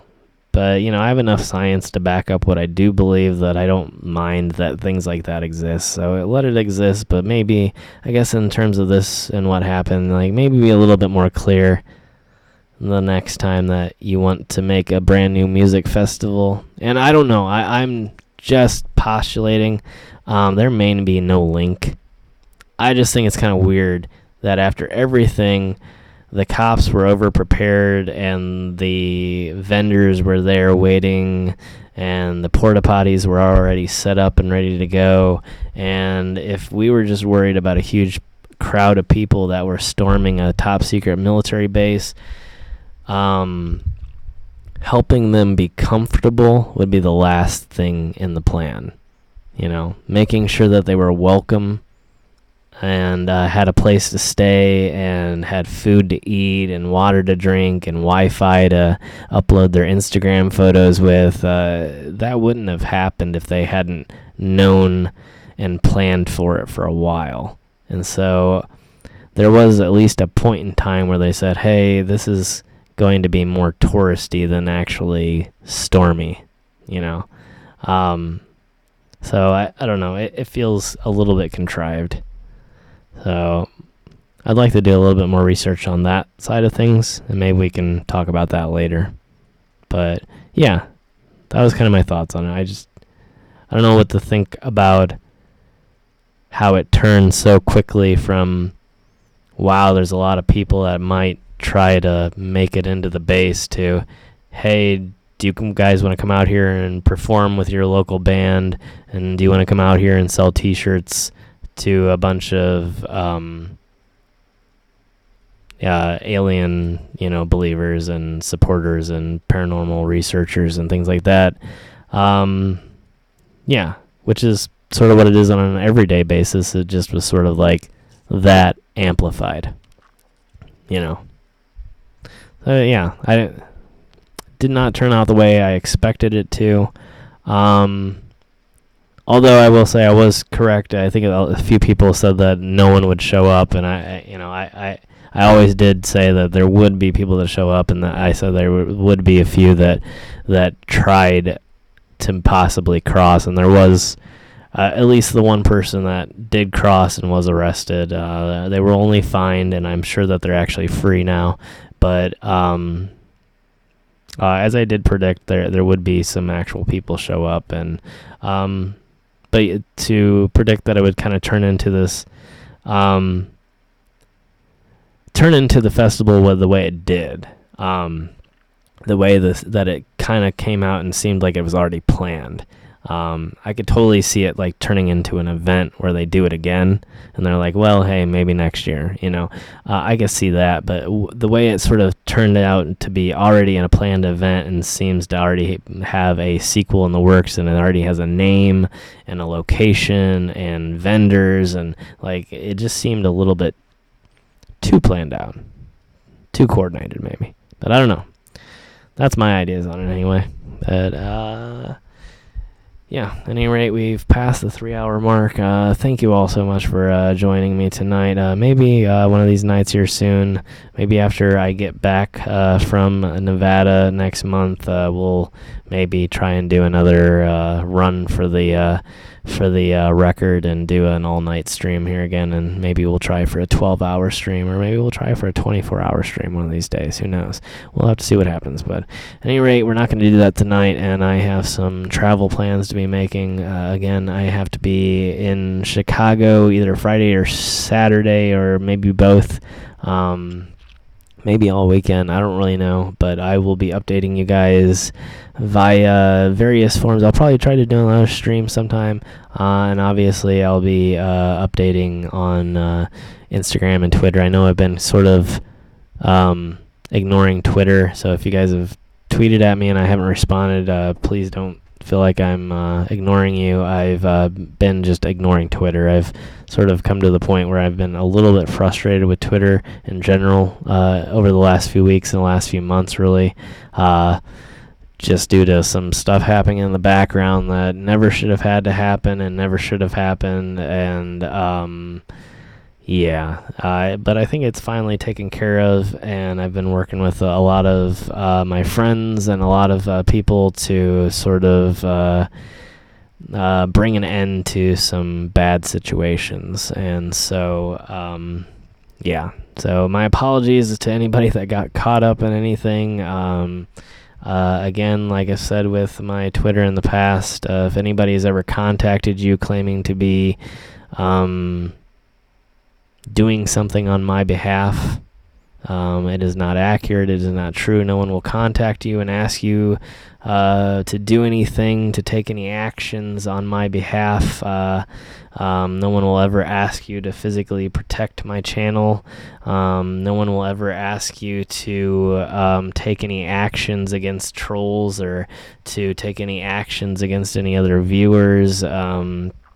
And so if you've received any weird messages, I would ask you to do several things. I would ask you to, first off, report it immediately. Second off, if you can take a screenshot of it and report it to me, email it to me, tweet it to me, send me a DM somewhere on Instagram, that would be great. And again, first and foremost, ignore it. It's not real. Again, if I ever have any problems, I will address everybody as a group, just as I'm doing right now. I will never try to solve any issues by personally reaching out to any of you individually and asking you to take any actions, especially against other viewers. So make sure that you're on the lookout for stuff like that. Most likely none of you have probably received any messages. There were a few people that did receive messages, and I think by this point I actually have that, like I said, all taken care of. But again, report. You know, if someone's sending you weird messages claiming to be out there and defending 539 Productions against evils in the world, report that. They're not doing that. You know, no one's there's not even any moderators at this point on the channel. So there's definitely no moderators on Twitter, and there's nobody, like I said, whose job title is digital security. And so if anybody sends you anything weird like that, again, report it to Twitter, report it to the social media that it's on, and for my sake, if you can, report it to me, because that helps out too. Because sometimes if I see something like that, I may end up blocking somebody, and then if I block somebody, I can't see what they're doing, so then sometimes they can still continue to spread misinformation and things on my, not necessarily on my tweets, but sometimes on tweets that are mentioning me. They can latch onto that if those accounts aren't blocking them, and still leave comments and whatnot. So sometimes I don't necessarily see what's going on. So if you see something that's strange, or see information being spread out there that's doesn't seem like it might be accurate, please let me know. But I think the problem is taken care of completely now. I think I've nearly completely, maybe. But there shouldn't be, at this point, any weird messages going out to anybody anymore that I know of. But again, if you see something, let me know, and I'll look into it and take care of it. So, but if anybody's received anything, again, I apologize, and if not, just be on the general lookout. Again, don't be on too much of a lookout, because sometimes that's exactly the type of thing that leads to situations like this. Obviously, some people thought that they were too much on the lookout and ended up taking it overboard, and yeah, just leads to some weird situations, and yeah. But again, no harm, no foul. It didn't end in anything bad, obviously. Just a few strange messages that I had to respond to, of some very confused people who were wondering if I was okay, and wondering if I needed help with something, and I really had no idea what was going on. So, yeah. As simple as that, and I don't want to make it anything more than that. Just, again, some people that unfortunately just took things a little bit too far, and so I had to take care of that issue. At any rate, I'm not going to keep rambling on about that forever here. And again, we've passed the 3-hour mark, and of course it is about 3:30 in the morning. And I know a lot of people that are, at least my U.S. viewers here, are probably either getting ready to go to bed, or you're getting ready to start your day. Yeah.